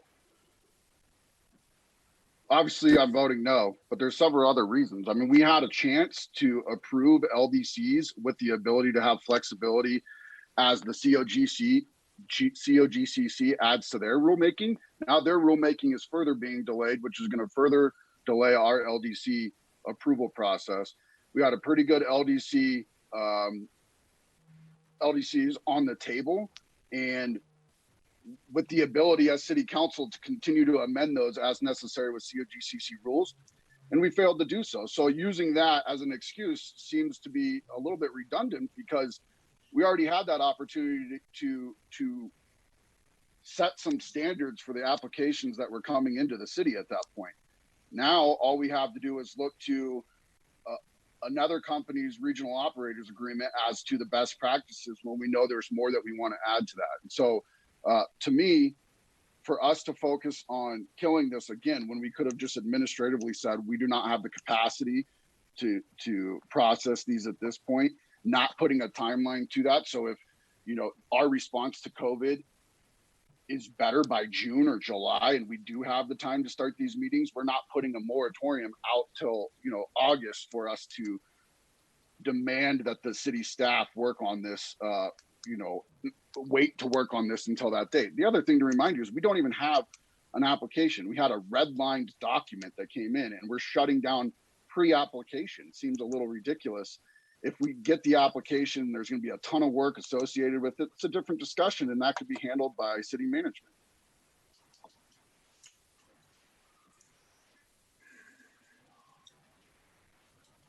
Any other requests to discuss this? Councilwoman Grimes. Councilmember Grimes, you're unmuted. Thank you.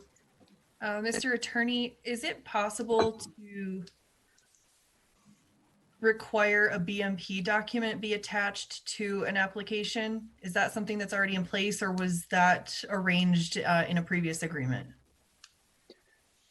The concept of a BMP document developed during the negotiation of the operator agreement with Extraction and was contemplated in the context of a regional operator agreement when that provision was authorized in the LDC.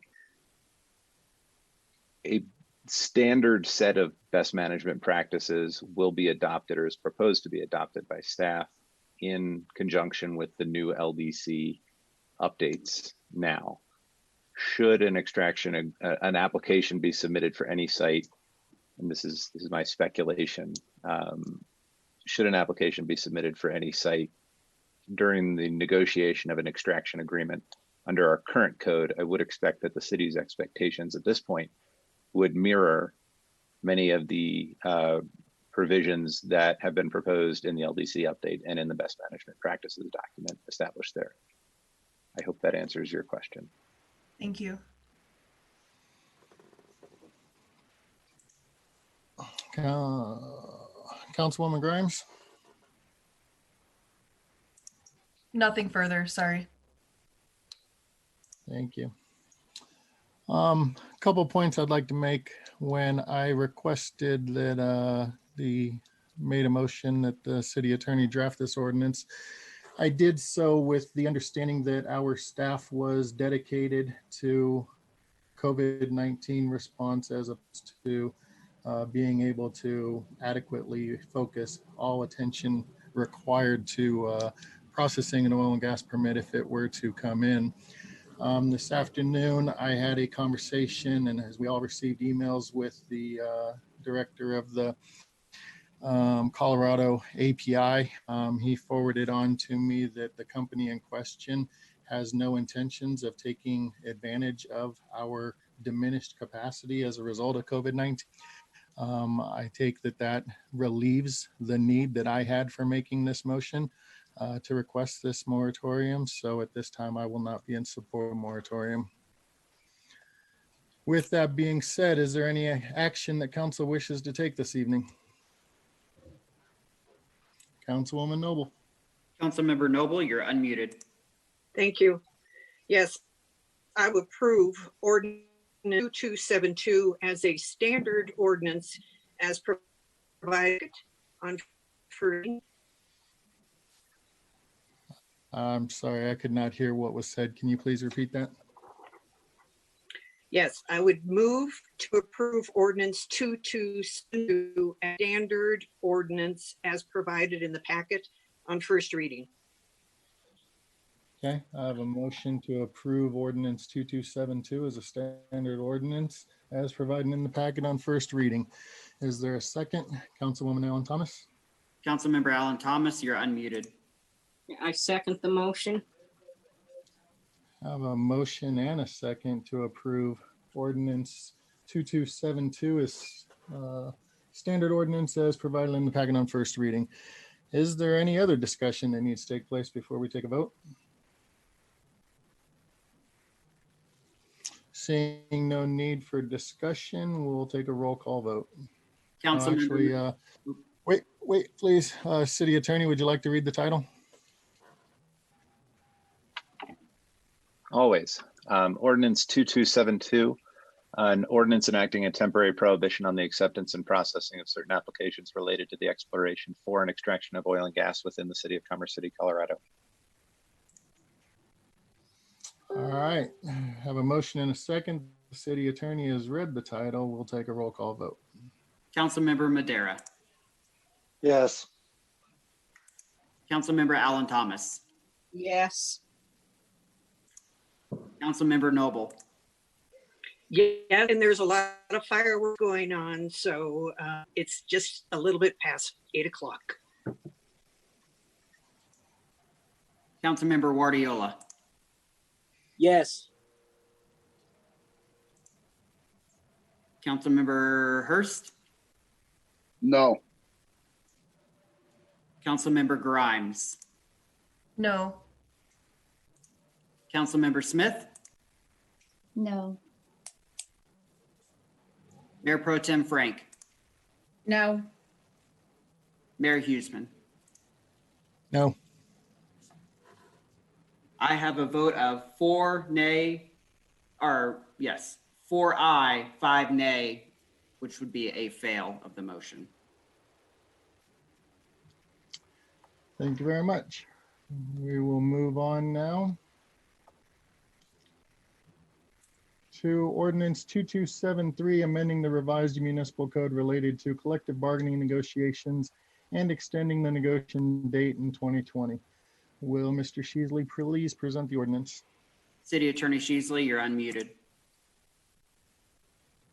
Thank you, Mayor. This ordinance is fairly simple and has the support of the AFSCME Employees Union. Collective bargaining for the next bargaining agreement commences on no later than May 15th per the city code. Given events this year, both parties support extending that deadline just for this year only to June 22. The importance of the beginning deadline is that the code requires that the parties reach agreement within 30 days, which seemed like an untenable timeframe for everyone this year.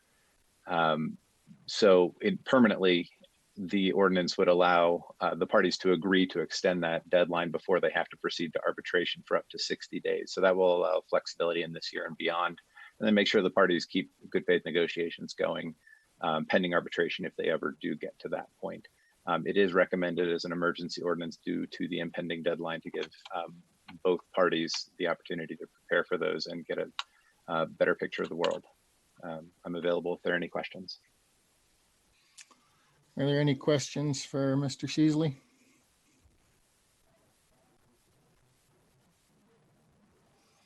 Any comments or discussion for council? Does anybody wish to take action on this item this evening? Mayor Pro Tem? Mayor Pro Tem Frank, you're unmuted. I move to approve ordinance 2273 as an emergency ordinance as provided in the packet. Councilman Guardiola? Councilmember Guardiola, you're unmuted. I'll second that motion. I have a motion and a second to approve ordinance 2273, amending the revised municipal code related to collective bargaining negotiations and extending the negotiation date in 2020 as a standard ordinance provided in the package or as an emergency ordinance? I did an emergency because I didn't know if we would have enough time before the May 15th. Thank you. Sorry, I did not hear that. So have that as a motion and a second as an emergency ordinance. Is there any discussion? Seeing no discussion, we'll let the city attorney read the title, then we'll take a call vote. Ordinance 2273, an emergency ordinance of the City of Commerce City, Colorado, amending Section 2-5005 of the Commerce City Revised Municipal Code relating to collective bargaining negotiation and then extending the negotiation date in 2020. Thank you, sir. Take a roll call vote. Councilmember Madera, Yes. Councilmember Alan Thomas, Yes.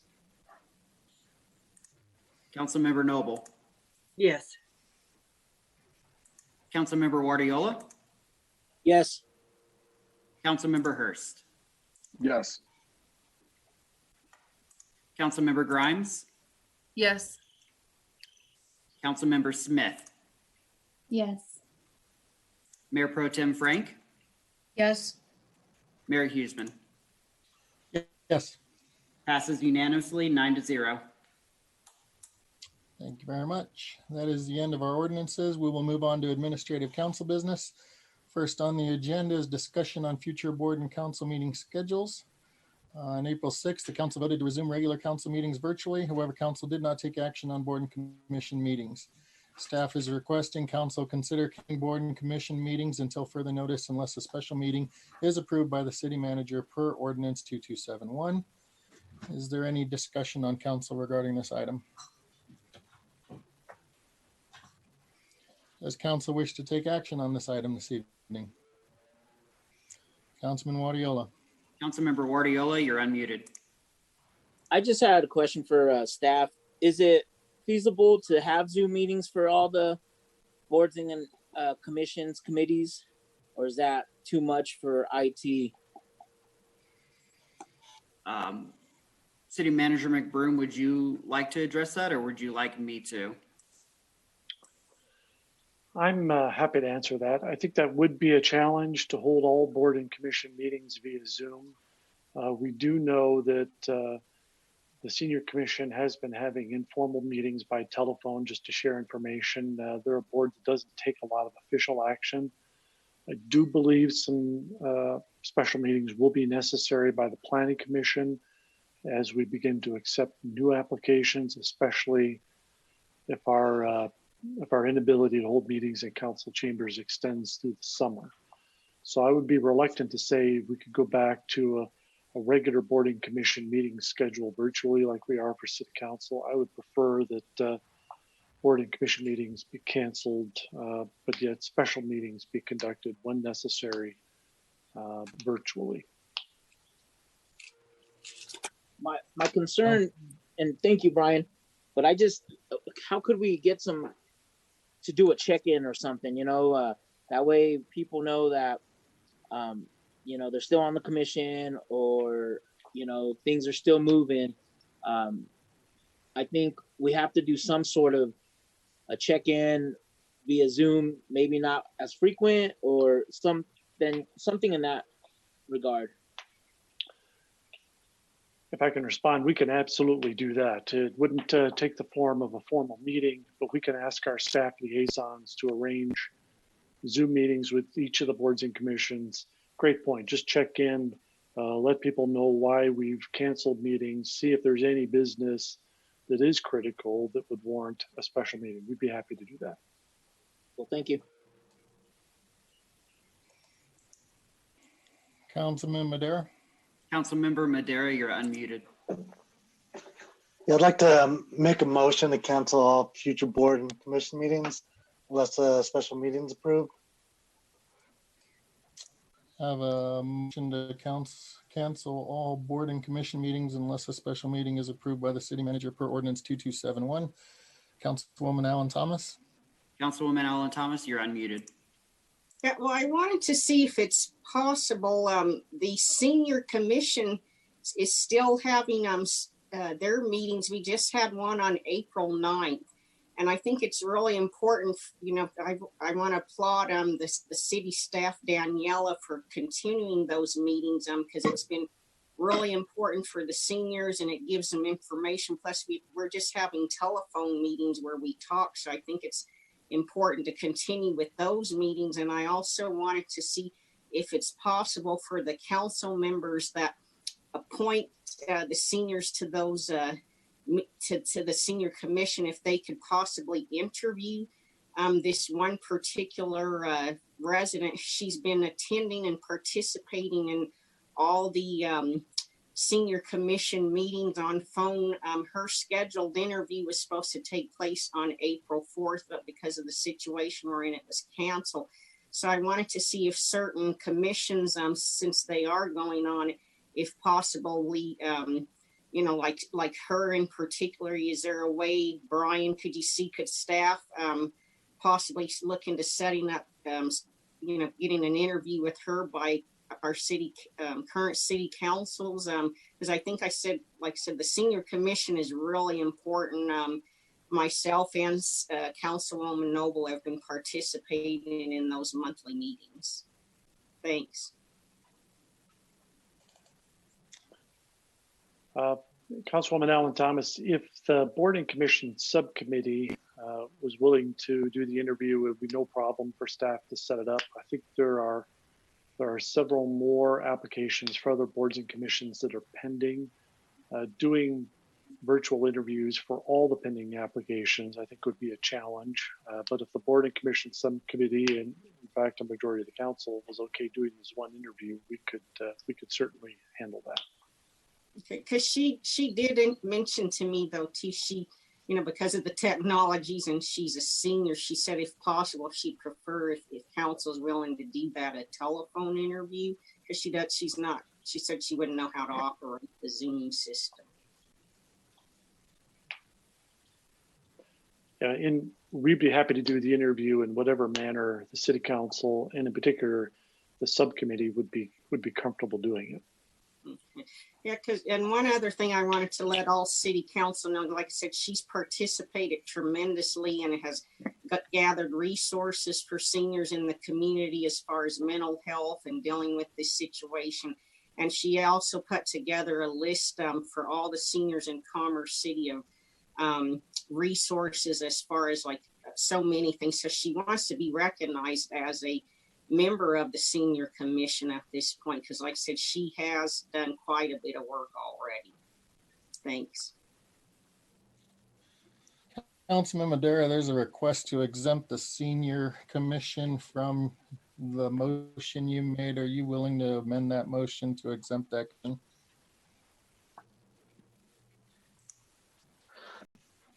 know, at this point, I think it's, you can't start making exceptions for one or the other. I think you just got to write it out. If they're having informal meetings, you know, they can continue doing that. But I think what we're talking about here is meetings where official action's being taken. So I think we really got to focus on limiting that to official business that needs to be conducted in order for us to keep the city moving forward. So, you know, I have no problem with them doing informal meetings, but, and I mean, that goes for really any board or commission, but to take city staff time to schedule these meetings, organize these meetings, run these meetings, I think right now it's a little bit where we're running on a skeleton crew and it's all hands on deck with, you know, the COVID priorities. So I would like to see the priority stay in that. Thank you for your very detailed explanation. City Manager McBroom. Just going to add that if council decides to cancel board and commission meetings indefinitely, there wouldn't be a need to appoint the pending senior commission member. As Mr. Madera mentioned, the commission is meeting informally via telephone. They're not taking action, so special meetings haven't been necessary. So although I appreciate Councilwoman Alan Thomas's request to have this person appointed, sounds like she's been doing a good job helping out and really behaving as a member of the senior commission. The fact of the matter is, if council cancels meetings, there wouldn't seem to be a need to appoint her until they're back meeting regularly. And Mayor Huseman, if I may make a point of information. The only vacancy currently available on the senior commission is for an alternate member. So even if this person was appointed, while they could still participate, they wouldn't be a voting member unless a regular member was absent and they were deemed the alternate member for that meeting. I just wanted to make that point of information. Thank you. Thank you. So I have a motion to go back to that motion again, please. Where are we at here? I think there was a motion, but not a support yet. Correct. Right. That's what I'm trying to get to. Motion to cancel board and commission meetings until further notice unless a special meeting is approved by the city manager per ordinance 2271. Councilman Hurst. Councilmember Hurst, you're unmuted. Well, I'll second that with the hope for discussion. Motion, have a motion and a second to cancel all the board and commission meetings until further notice unless a special meeting is approved by the city manager. Now it is open for discussion, and Councilman Hurst, you can go first. Councilmember Hurst, you're unmuted. Yeah, I appreciate that. Look, I'm willing to even run a motion to make her a temporary alternate on the senior commission based off Council Member Alan Thomas's recommendation. It's outside of the rules, but approve it temporarily until we have time to meet up. You know, my biggest thing, I agree with Jose on this one. You know, there's been emails that go back and forth. You know, how you doing? Anything we can do to help? And some of our boards and commission members, I appreciate that. They want to help where they can. This is just a discussion item, no motion off of this, but you know, if possible, let's change up those, you know, make sure that we clarify that we can have kind of informal meetings. We're not going to have any voting or actual business done. During those informal meetings, we don't need a city staff. I wouldn't say we would have to have a city staff involved. I don't mind calling people individually and having just check in, but then we can develop the need for a special meeting if needed at that point, and then we can push it through and have city staff and possibly do phone or Zoom. You know, make them possible either way. I think the only value Zoom adds in those situations is if you could present documents, and really those documents are only needed if we're presenting budgets or anything like that. And without voting being taken place, I don't think we'll have the need for Zoom. So we can, as long as everybody agrees that we can do some informal checking in with the boards and commissions that we all participate on, I would support counseling the official boards and commissions until further notice. Mayor Pro Tem Frank. Mayor Pro Tem Frank, you're unmuted. So I just want to say, Councilwoman Alan Thomas, I appreciate, you know, this person wanting to be on this commission, but I don't think it's fair to those others, you know, if we kind of make an exception for one person. I mean, everyone else has had to go through a process. But I think, you know, when we get back, you know, when the meetings come back, we can definitely consider for an alternate, but I just wanted to just make sure that I just don't think it's appropriate or fair to everyone else that has gone through the entire process. So I just wanted to say that. Thank you for that. Councilman Noble. Councilmember Noble, you're unmuted.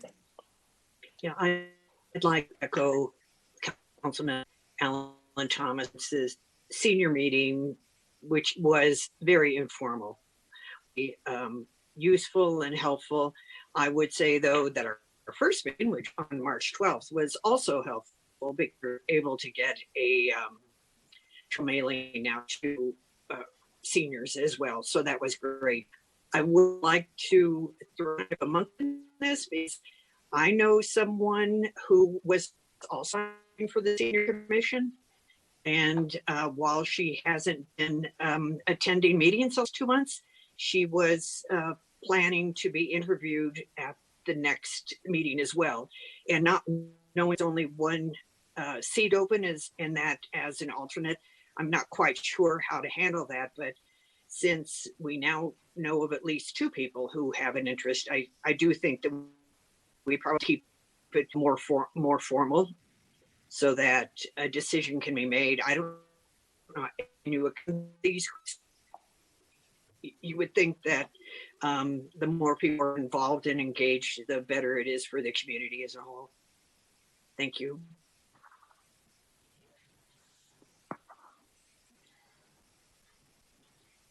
Councilwoman Alan Thomas.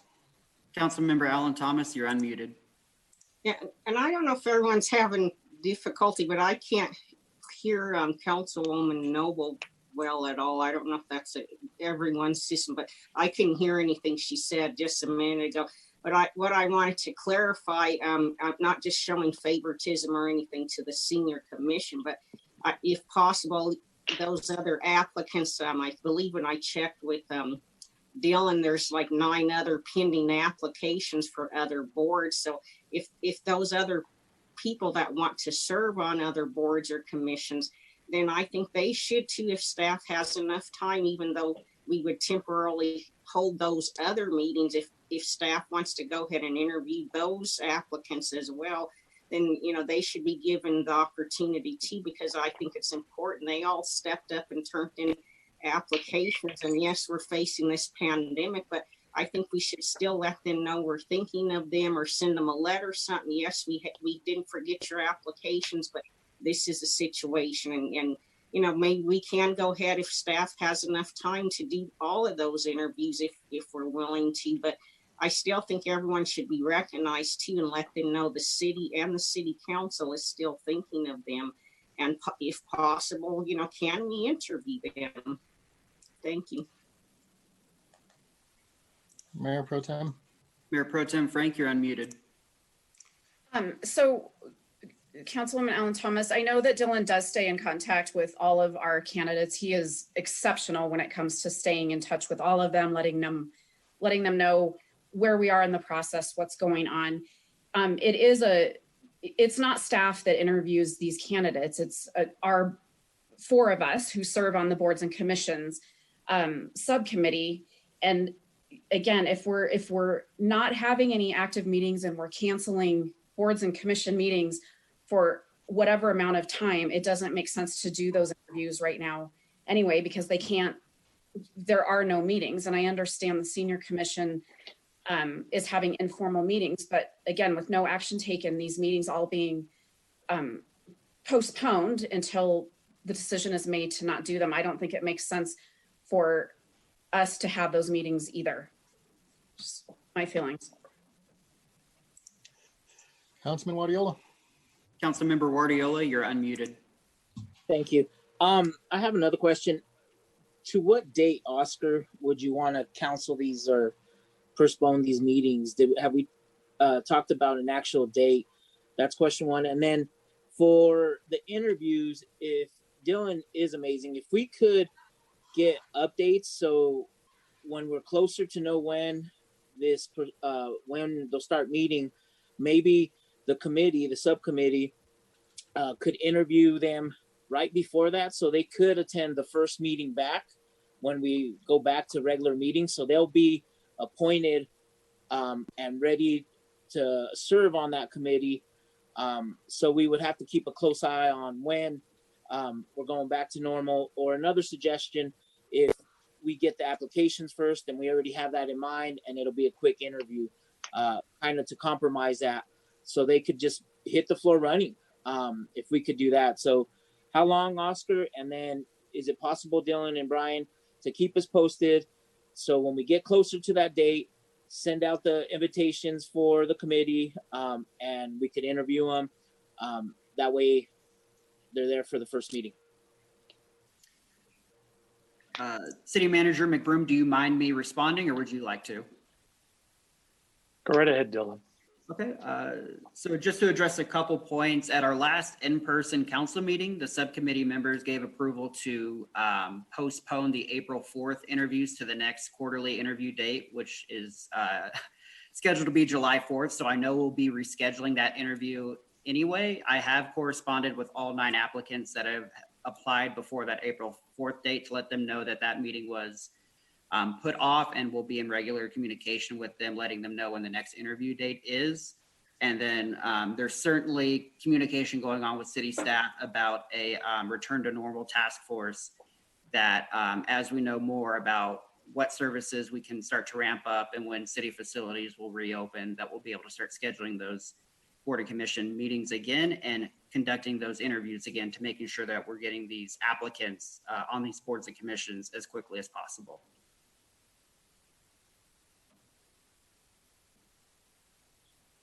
Councilman Guardiola, go ahead. Councilmember Guardiola, you're unmuted. Thank you. I don't think we should wait till the July. If we could open it sooner or have those interviews sooner, I think we should try to get them sooner. If they're going to start in June, I know I'm willing to do an interview on Saturdays in May or whatever, just to get these folks on there. So I would think our colleagues would think the same, and not wait until July. Let's just postpone it or delay it until we find out we could open up May or June. Thank you. Councilman Hurst. Councilmember Hurst, you're unmuted. Yeah, being on that committee, I echo that sentiment.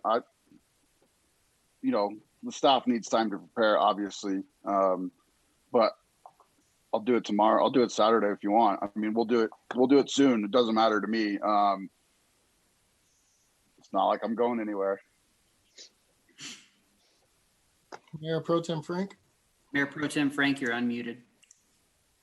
Councilman Guardiola, I would absolutely agree with that. If we can get them, whether it's May or June, but a month before those start, I'm totally fine to do that so that we can get everybody appointed. I have no issues with that. Councilwoman Alan Thomas? Councilmember Alan Thomas, you're unmuted. And just to clarify, for Councilwoman Frank, I do know who conducts the interviews for those boards and commissions. I am aware that it is City Council. And I also, like I said, want to say and ask Dylan a question. So they did receive letters that they will be possibly interviewed in July. Is that correct? The date, I did not give a definitive date, knowing that the July interviews would be rescheduled anyway. So I just simply told them that due to the COVID-19 crisis, we were postponing the interviews indefinitely, and I'll be back in touch with them, letting them know when the subcommittee settles on a finalized date to reschedule those interviews. Okay, thank you. All right, seeing no other discussion, we have a motion and a second to cancel all board and commission meetings. I've read that numerous times. We'll not do so again. We'll take a roll call vote. Councilmember Madera. Yes. Councilmember Alan Thomas. No. Councilmember Noble. No. Councilmember Guardiola. We didn't get the date. So what date, Oscar? I believe the motion is to cancel board and commission meetings until further notice. Okay, yes.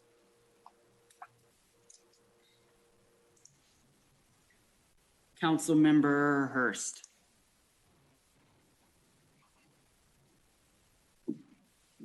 Yes. Councilmember Grimes. Yes.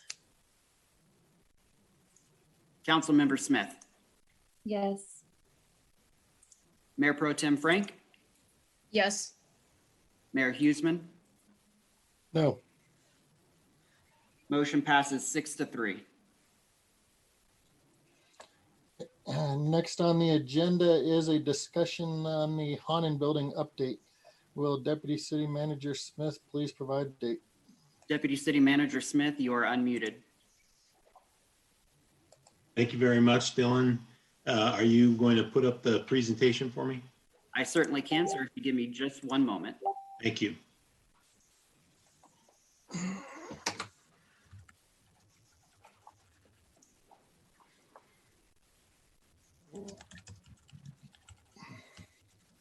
All right, it should be live now. Just let me know when you're ready.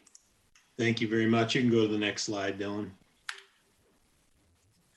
Just some photographs of the building to remind everybody what the inside of the building looks like and what we're talking about. Next slide, please. Pictures of the second floor, which is only covers part of the building. Next slide.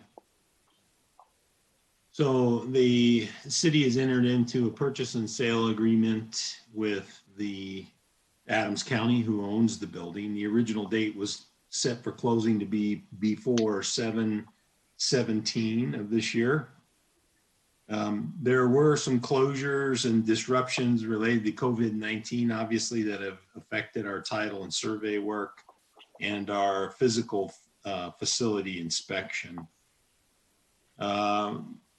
The purchase price agreed to in the purchase and sale agreement is $500,000. There's two current tenants in the building, the Head Start School and the Food Bank of the Rockies.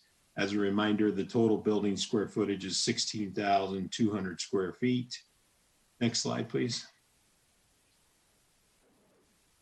Council appropriated an additional $500,000 for potential improvements that may be needed and necessary to the building, given that the county has been just doing really basic required maintenance to the building for a number of years. We also programmed $9,000 for a facility assessment, which has not been expended at this point in time. Another $9,000 for an energy audit, which council authorized but has not been expended. And currently we've spent about $3,750 for real estate council costs and some title work that's been done to this point. Our earnest money that we put down on the project was an additional $7,500. But if there was something to happen with the purchase and sale agreement and we did not move forward, that money could be returned to the city. Next slide, please. So because of the delays in the contract and the contract dates that we spoke of, we may need to amend the purchase and sale agreement in order to complete due diligence and address some matters that were raised by the county. Staff reached out to the county to talk to them about these dates, and they raised some additional issues in the purchase and sale agreement terms that they wanted to discuss. Staff recommends to the council that we adjourn into an executive session to discuss negotiating positions and receive legal advice regarding the purchase and sale agreement of this facility. Does anyone on council have any questions for staff? Councilwoman Noble. Councilmember Noble, you're unmuted. Thank you very much. Could you just take a moment to discuss what the purpose of the building would be, the purchase of the building? I don't think we've talked about that in a couple of times. This has come up, and I think it would be good for the community to be reminded why the city had an interest in this building initially. You were a little bit broken, but I believe I understood your question to be the reason why the city council was interested in the purchase of this building to begin with. My understanding is twofold. Council initially had some interest in the building, looking at what might be able to be programmed out of that facility to support the community, whether that space could be used for some offsite city service delivery or nonprofits might be able to use that space. The kitchen in that facility is a commercial grade kitchen, and there is a grease trap that's present there. And economic development had identified a community access kitchen as something that could be advantageous for new businesses that were wanting to start up as restaurants but did not have access to that sort of kitchen. And then additionally, I believe there was some interest by the council in the property itself, that in the future the property might be able to be redeveloped into something else.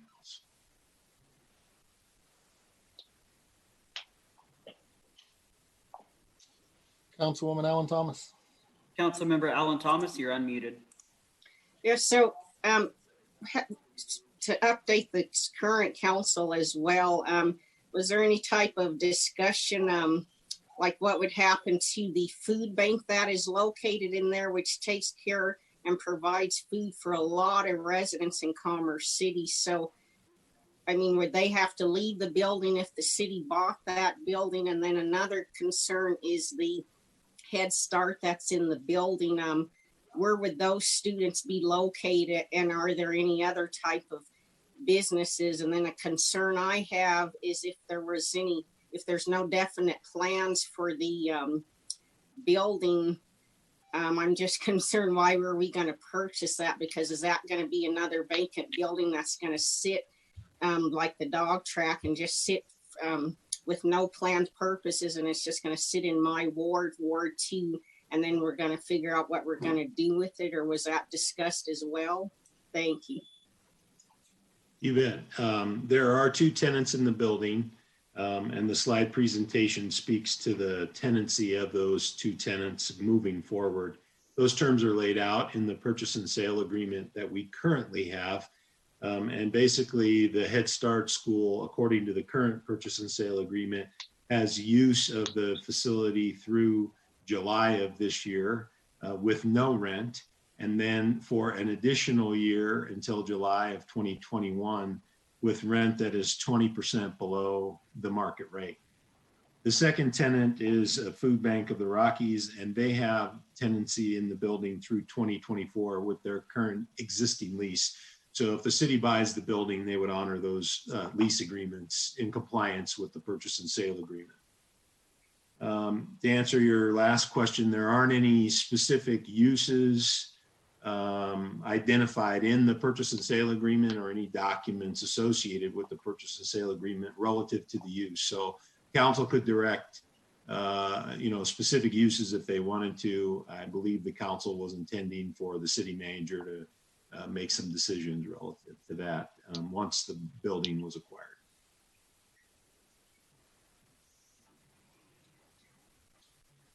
Are there any other questions for staff? Councilman Madera? Councilmember Madera, you're unmuted. I was going to make a motion if that's okay. Sure. All right. I'd like to move into executive session pursuant to CRS 24-6-402, parens 4, parens A, B, and E, to instruct negotiators related to potential purchase of the Hunting building and to receive legal advice. I have a motion to enter into executive session. Is there a second? Mayor Pro Tem? Mayor Pro Tem Frank, you're unmuted. I'll second that. I have a motion and a second to go into executive session. Any discussion? We'll take a roll call vote. Councilmember Madera. Yes.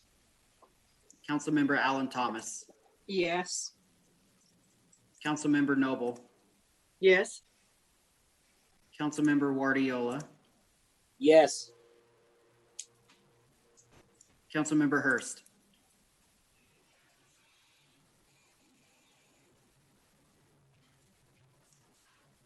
I don't think you unmuted yourself, Councilmember Hurst. Yes. Thank you. Councilmember Grimes. Yes. Councilmember Smith. Yes. Mayor Pro Tem Frank. Yes. Mayor Huseman. No. Passes 8-1.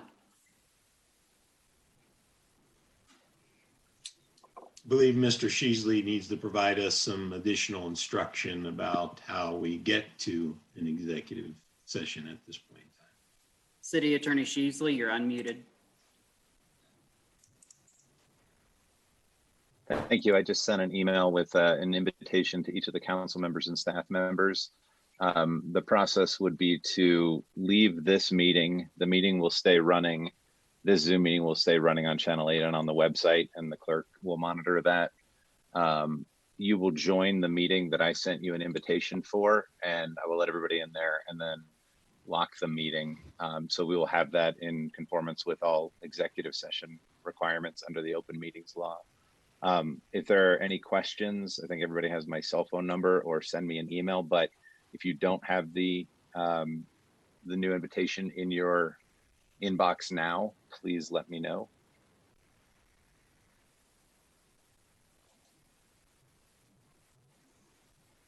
Okay.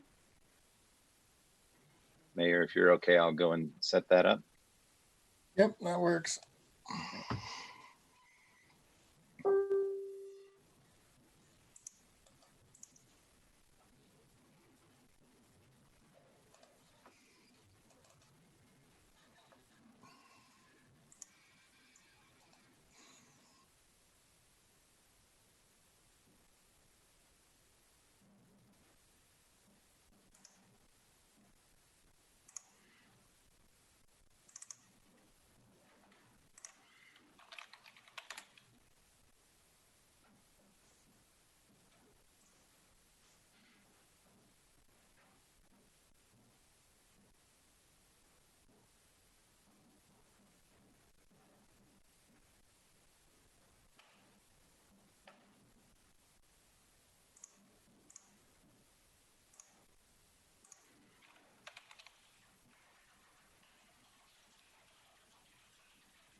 We have everybody back.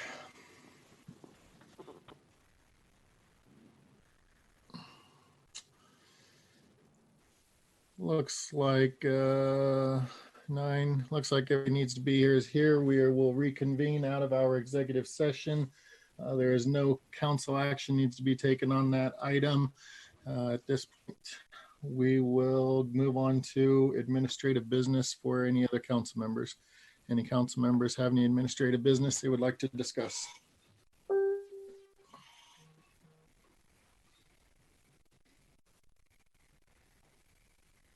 Councilman Wadiola. Councilmember Guardiola, you're unmuted.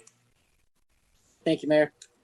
Yeah, I'd like to move to make the investigation report public and waive any privilege applicable to the special counsel report. I think our residents deserve to see it, and we can move on from here. Have a motion to make the special investigators report public. Is there a second? Councilwoman Grimes. Councilmember Grimes, you're unmuted. Thank you. I would second that motion. I believe, if we invested the time and the funds to find some answers, that the public deserves to know that. And so I would second the motion. All right, I have a motion and a second. Is there any discussion? Seeing no discussion, we'll take a roll call vote. All right. Councilmember Madera. No.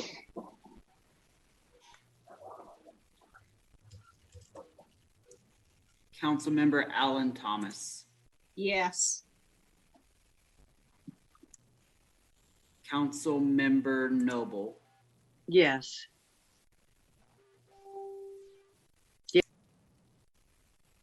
Councilmember Guardiola.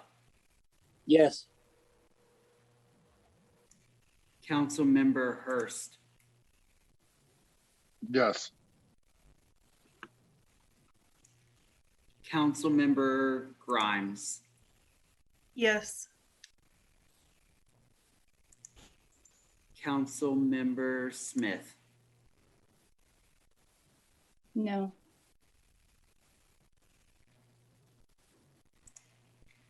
Mayor Pro Tem Frank. No. Mayor Huseman. Yes. Carry 6-3. Very good. Mr. McBroom, can you, or Mr. Sheasley, can you take care of that?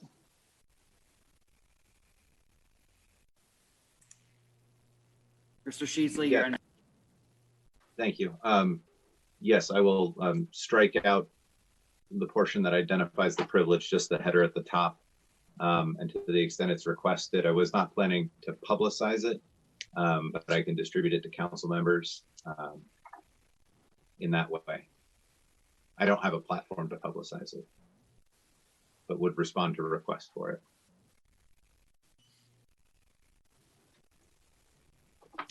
Mr. Guardiola, does that meet what you're looking for? Councilmember Guardiola, you're unmuted. Yeah, I think that's fine. If the public wants it, they could grab it, and that's perfectly fine. If there's a request for it, the city clerk would be able to receive a records request for it at that point. Well, and We can also I think if council members want to share it too, I think that's fine too.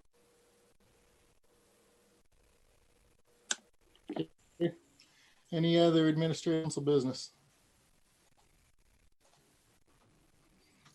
All right, seeing no, excuse me, Councilwoman Grimes.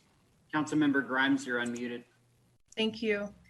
Yeah, just in an effort to cap this off and really in an effort to move forward, I'd like to also make a motion to take a 15-minute recess to have the city attorney draft a resolution for the purpose of reprimanding Mayor Huseman for authorizing improper charge to another council member's room during the NLC trip as a result of overindulging in alcohol and bringing his office and the city into disrepute. All right, I have a motion to take a 15-minute recess for the purpose of the city attorney to draft a reprimand for the reason specified. Is there a second?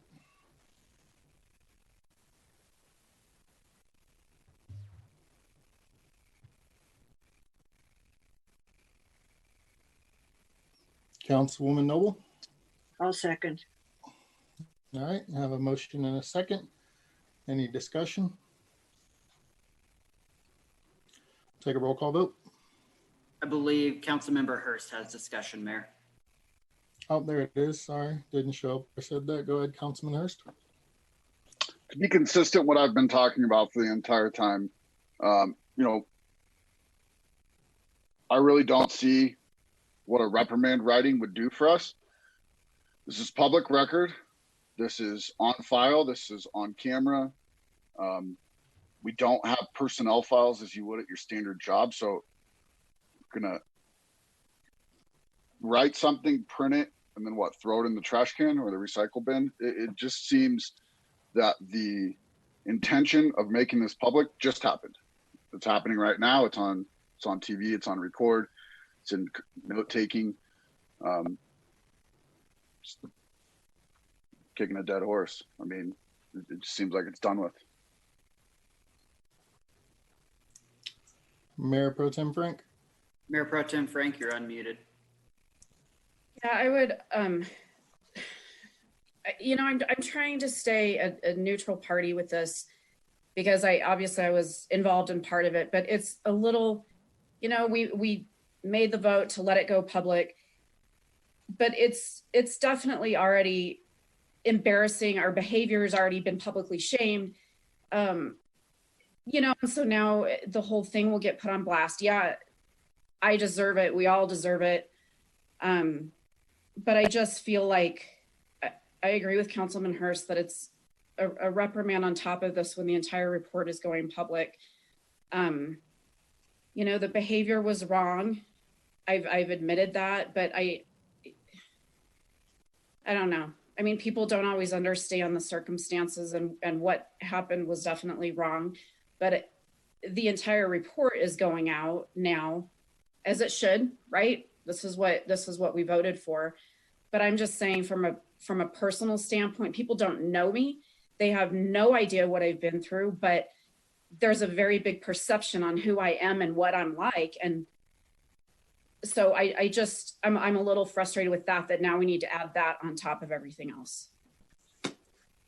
That's it. Yeah. Councilman Willa. Councilmember Guardiola, you're unmuted.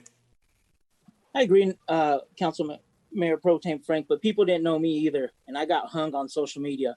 They attacked my character, they threatened my family, and they had no clue who I was just because I brought this up. And it was a vote 9-0. 9-0. All of us voted for this investigation, and I got lynched for it. And I'm going to get recalled for it, right? So I agree with Councilwoman Grimes. This will put that closure. I'm the first to tell you that I want to move on. It is public, but it'll cap that closure because you're right. People don't know us and they judge me. They still judge me. I'm pretty sure I'll get even more judged, but that's the role. And I think it'll close it. We're done. I've told everyone I'm ready to move on. We are waiting for the investigation. Colleagues were wanting to get a letter of reprimand even before the investigation. Now we have the investigation report, cap it off, and I think it's done. And we're going to get more slack from it. I'm pretty sure I will. But again, it's the choices we all make, and I think it's the closure that we need. And you're right, Craig. I totally agree. We don't have files, but again, I think it's this. If we would do it at our job, we would get something like that, and it's done, and we move on. And I hope we could start talking about actions, how we come together as a council. This is in the past, so I would support this in closing it.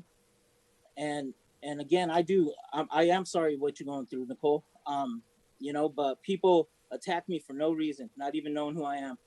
So I think it's just ready to close it. So I would support this. Thank you.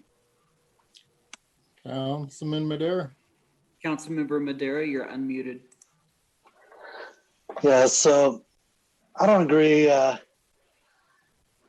The how we're going about it, just the arena where we're putting this out in public.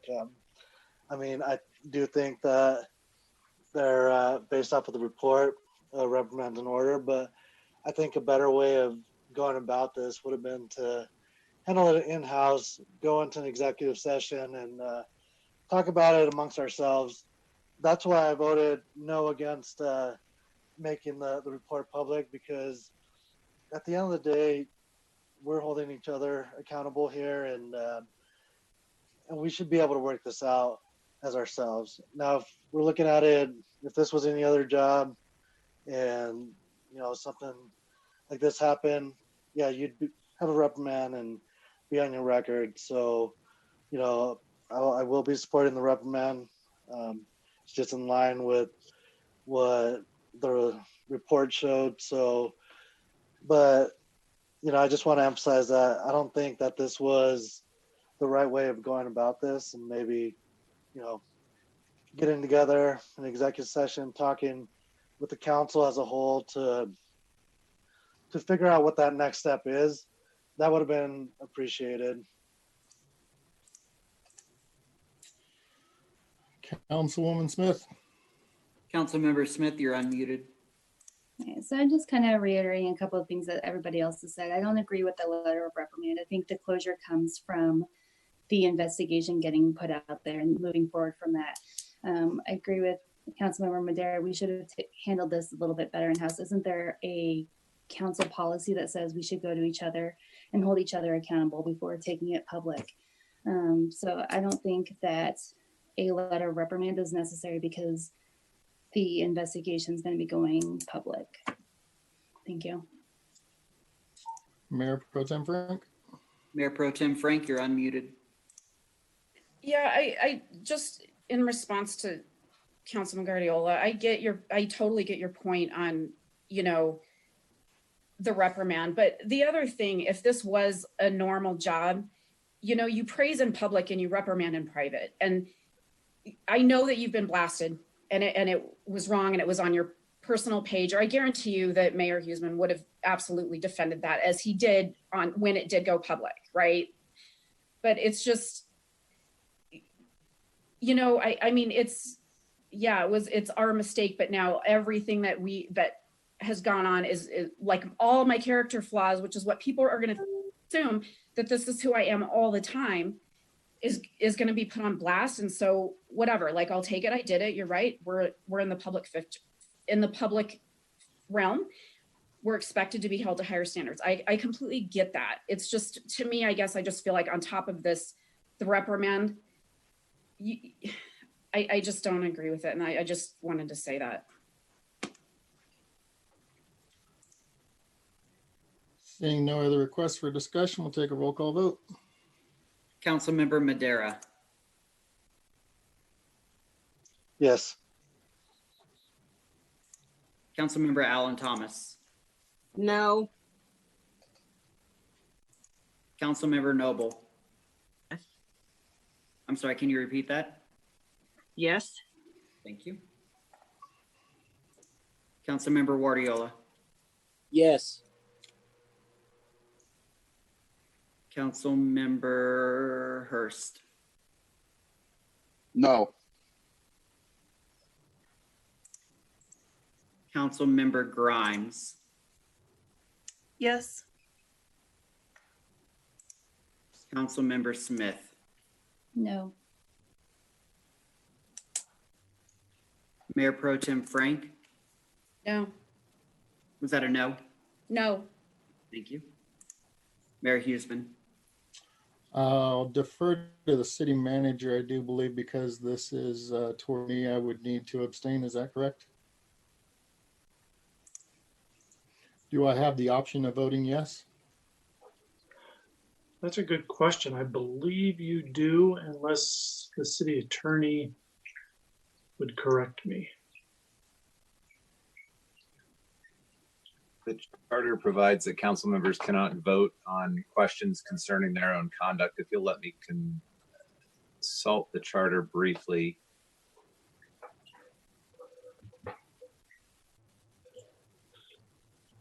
Given that the motion is to recess to draft, yeah, I was thinking that might be different than the action.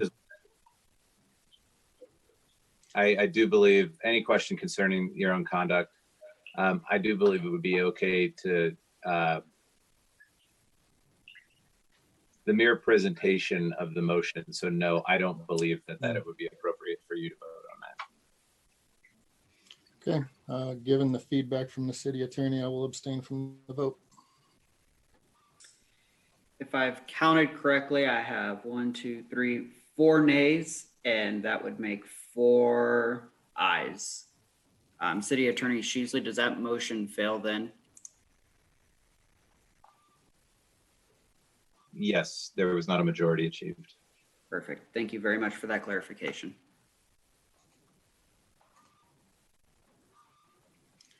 All right, any other council members wishing to make a motion for administrative business? Okay, I have one item that was brought to my attention. Residents have asked in other communities, the communities have put up banners of some type to recognize seniors who are graduating this year, who are being basically deprived of their opportunity to graduate. Is a thing, is that something that the city can look at, the opportunity to do so for our graduating class of 2020 that will not receive a formal graduation ceremony?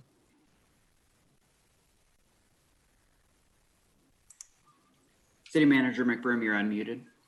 Yes, thank you, sir. We'd be happy to research those programs. That's certainly a bunch of unfair things during this crisis, and that's a major one. We'd be happy to research. I'm not familiar with those programs myself. We'd be happy to take a look at it. Assuming the expense is nominal, I would think that we could handle that. Sounds good. Thank you. Councilwoman Grimes. Councilmember Grimes, you're unmuted. Thank you. I received a call today from a resident with some confusion about what I later found out was a Metro District election. But it sounds like there is some confusion amongst residents that the city is taking some action related to taxes, and that proved to not be the case. It was related to Metro District specifically. So just wanted to mention that here, and then also didn't know if there's a way for the city to make some sort of distinction in an announcement or a post on social media or something where we can make that distinction that the city is not voting on something related to taxes.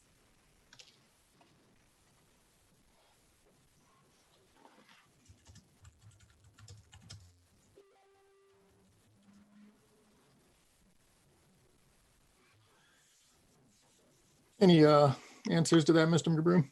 Mr. McBroom, you're unmuted. Yes, thank you. Ms. Grimes, if you have information specific to that Metro District election, that would be helpful. We can put out some general messaging on our social media channels about Metro District elections to the extent that there are elections coming up, and sort of public service announcement that can distinguish those elections from any city election. So the general announcement is no problem. If there's anything specific you can share with us about this incident, we can do something unique for this particular one to clear up confusion within the community.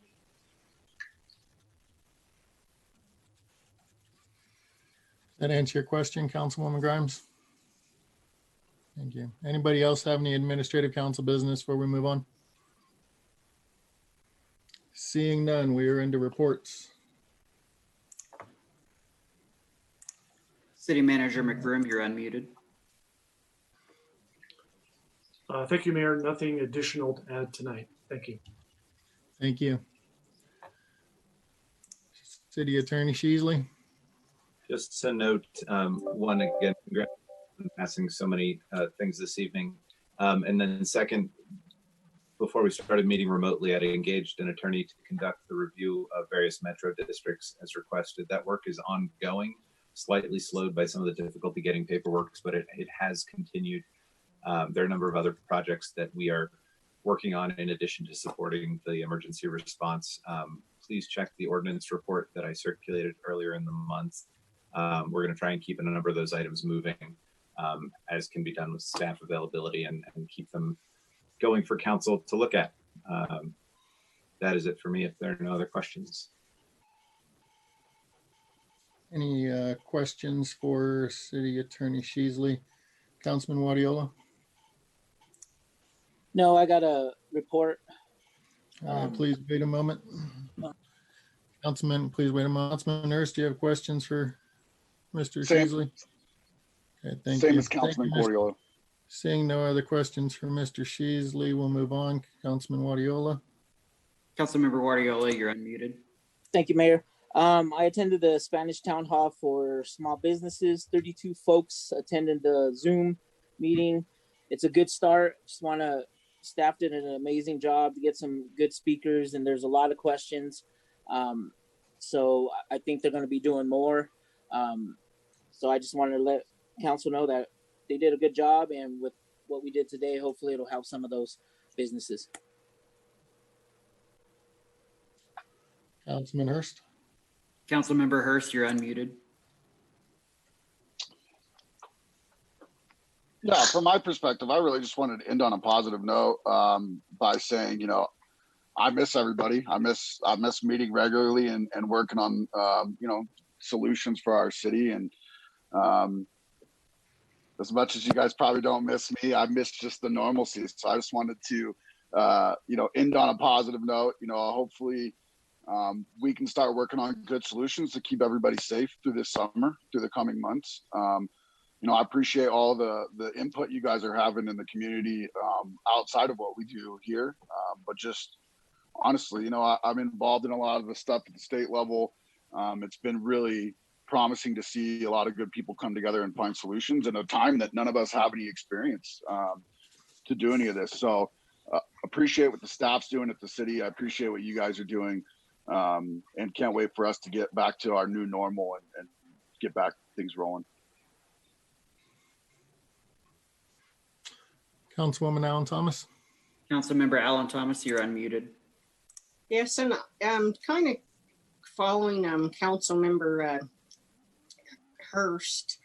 I just wanted to mention also, like I said, thank everyone for what they're doing, the city staff, the Commerce City Police Department.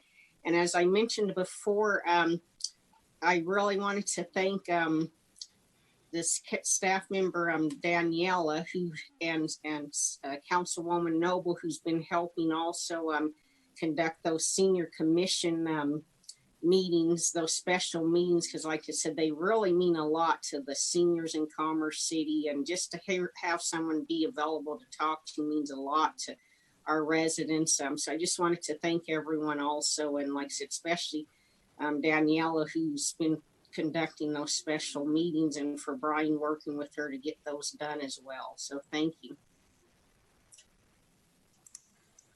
Councilwoman Noble? Councilmember Noble, you're unmuted.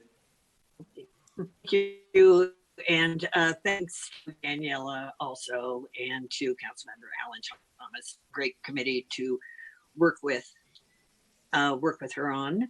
I have also, thanks to Ben Point, he's been a couple of weeks ago, I have participated in the seniors resource and recovery meeting for Adams County, and also the business resource and recovery meeting for Adams County. They're very special. I would encourage all of you to take part in any of these, and normal residents also of Commerce City to participate. It's very informative. At the business, the head of the Retail Council in Colorado spoke. Also transport, the Transport Association spoke, and then also a business member who had received PPP. We actually have someone in Adams County who will to that money from the federal government, and is going in on the seniors. And I appreciate George Maxey also for me about that meeting. One of our members of Senior Commission to participate as well. So thank you to everyone, and thank you especially to Commerce City. And my heart goes out to any of them who have suffered and who have experienced illness. We know that there is Commerce City. We don't totally know the status as to whether they've been hospitalized, whether they have recovered, or whether we have lost of Commerce City. So again, my heart goes out to you, and I thank, of course, our Councilman Smith, who's on the front, and just to appreciate all that's going into this effort. And thank you very much to our city manager for all he's done in coordinating all this very complex. And as is pointed out by Councilmember Hurst, no one before, and let's hope we don't have to do it again. But meantime, all learning as we go.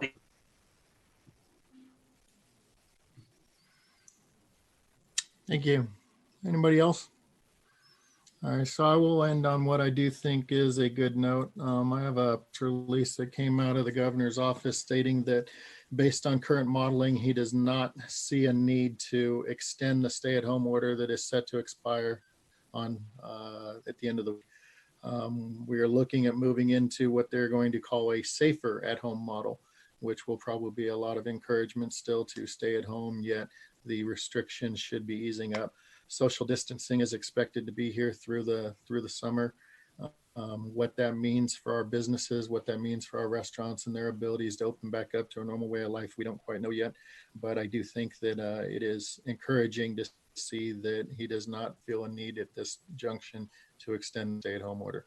So hopefully life can take one step back to normal in the coming weeks. So that's all I have for reports. There being no further business to come before the City of Commerce City, we are adjourned. We'll see you guys in 2 weeks virtually again.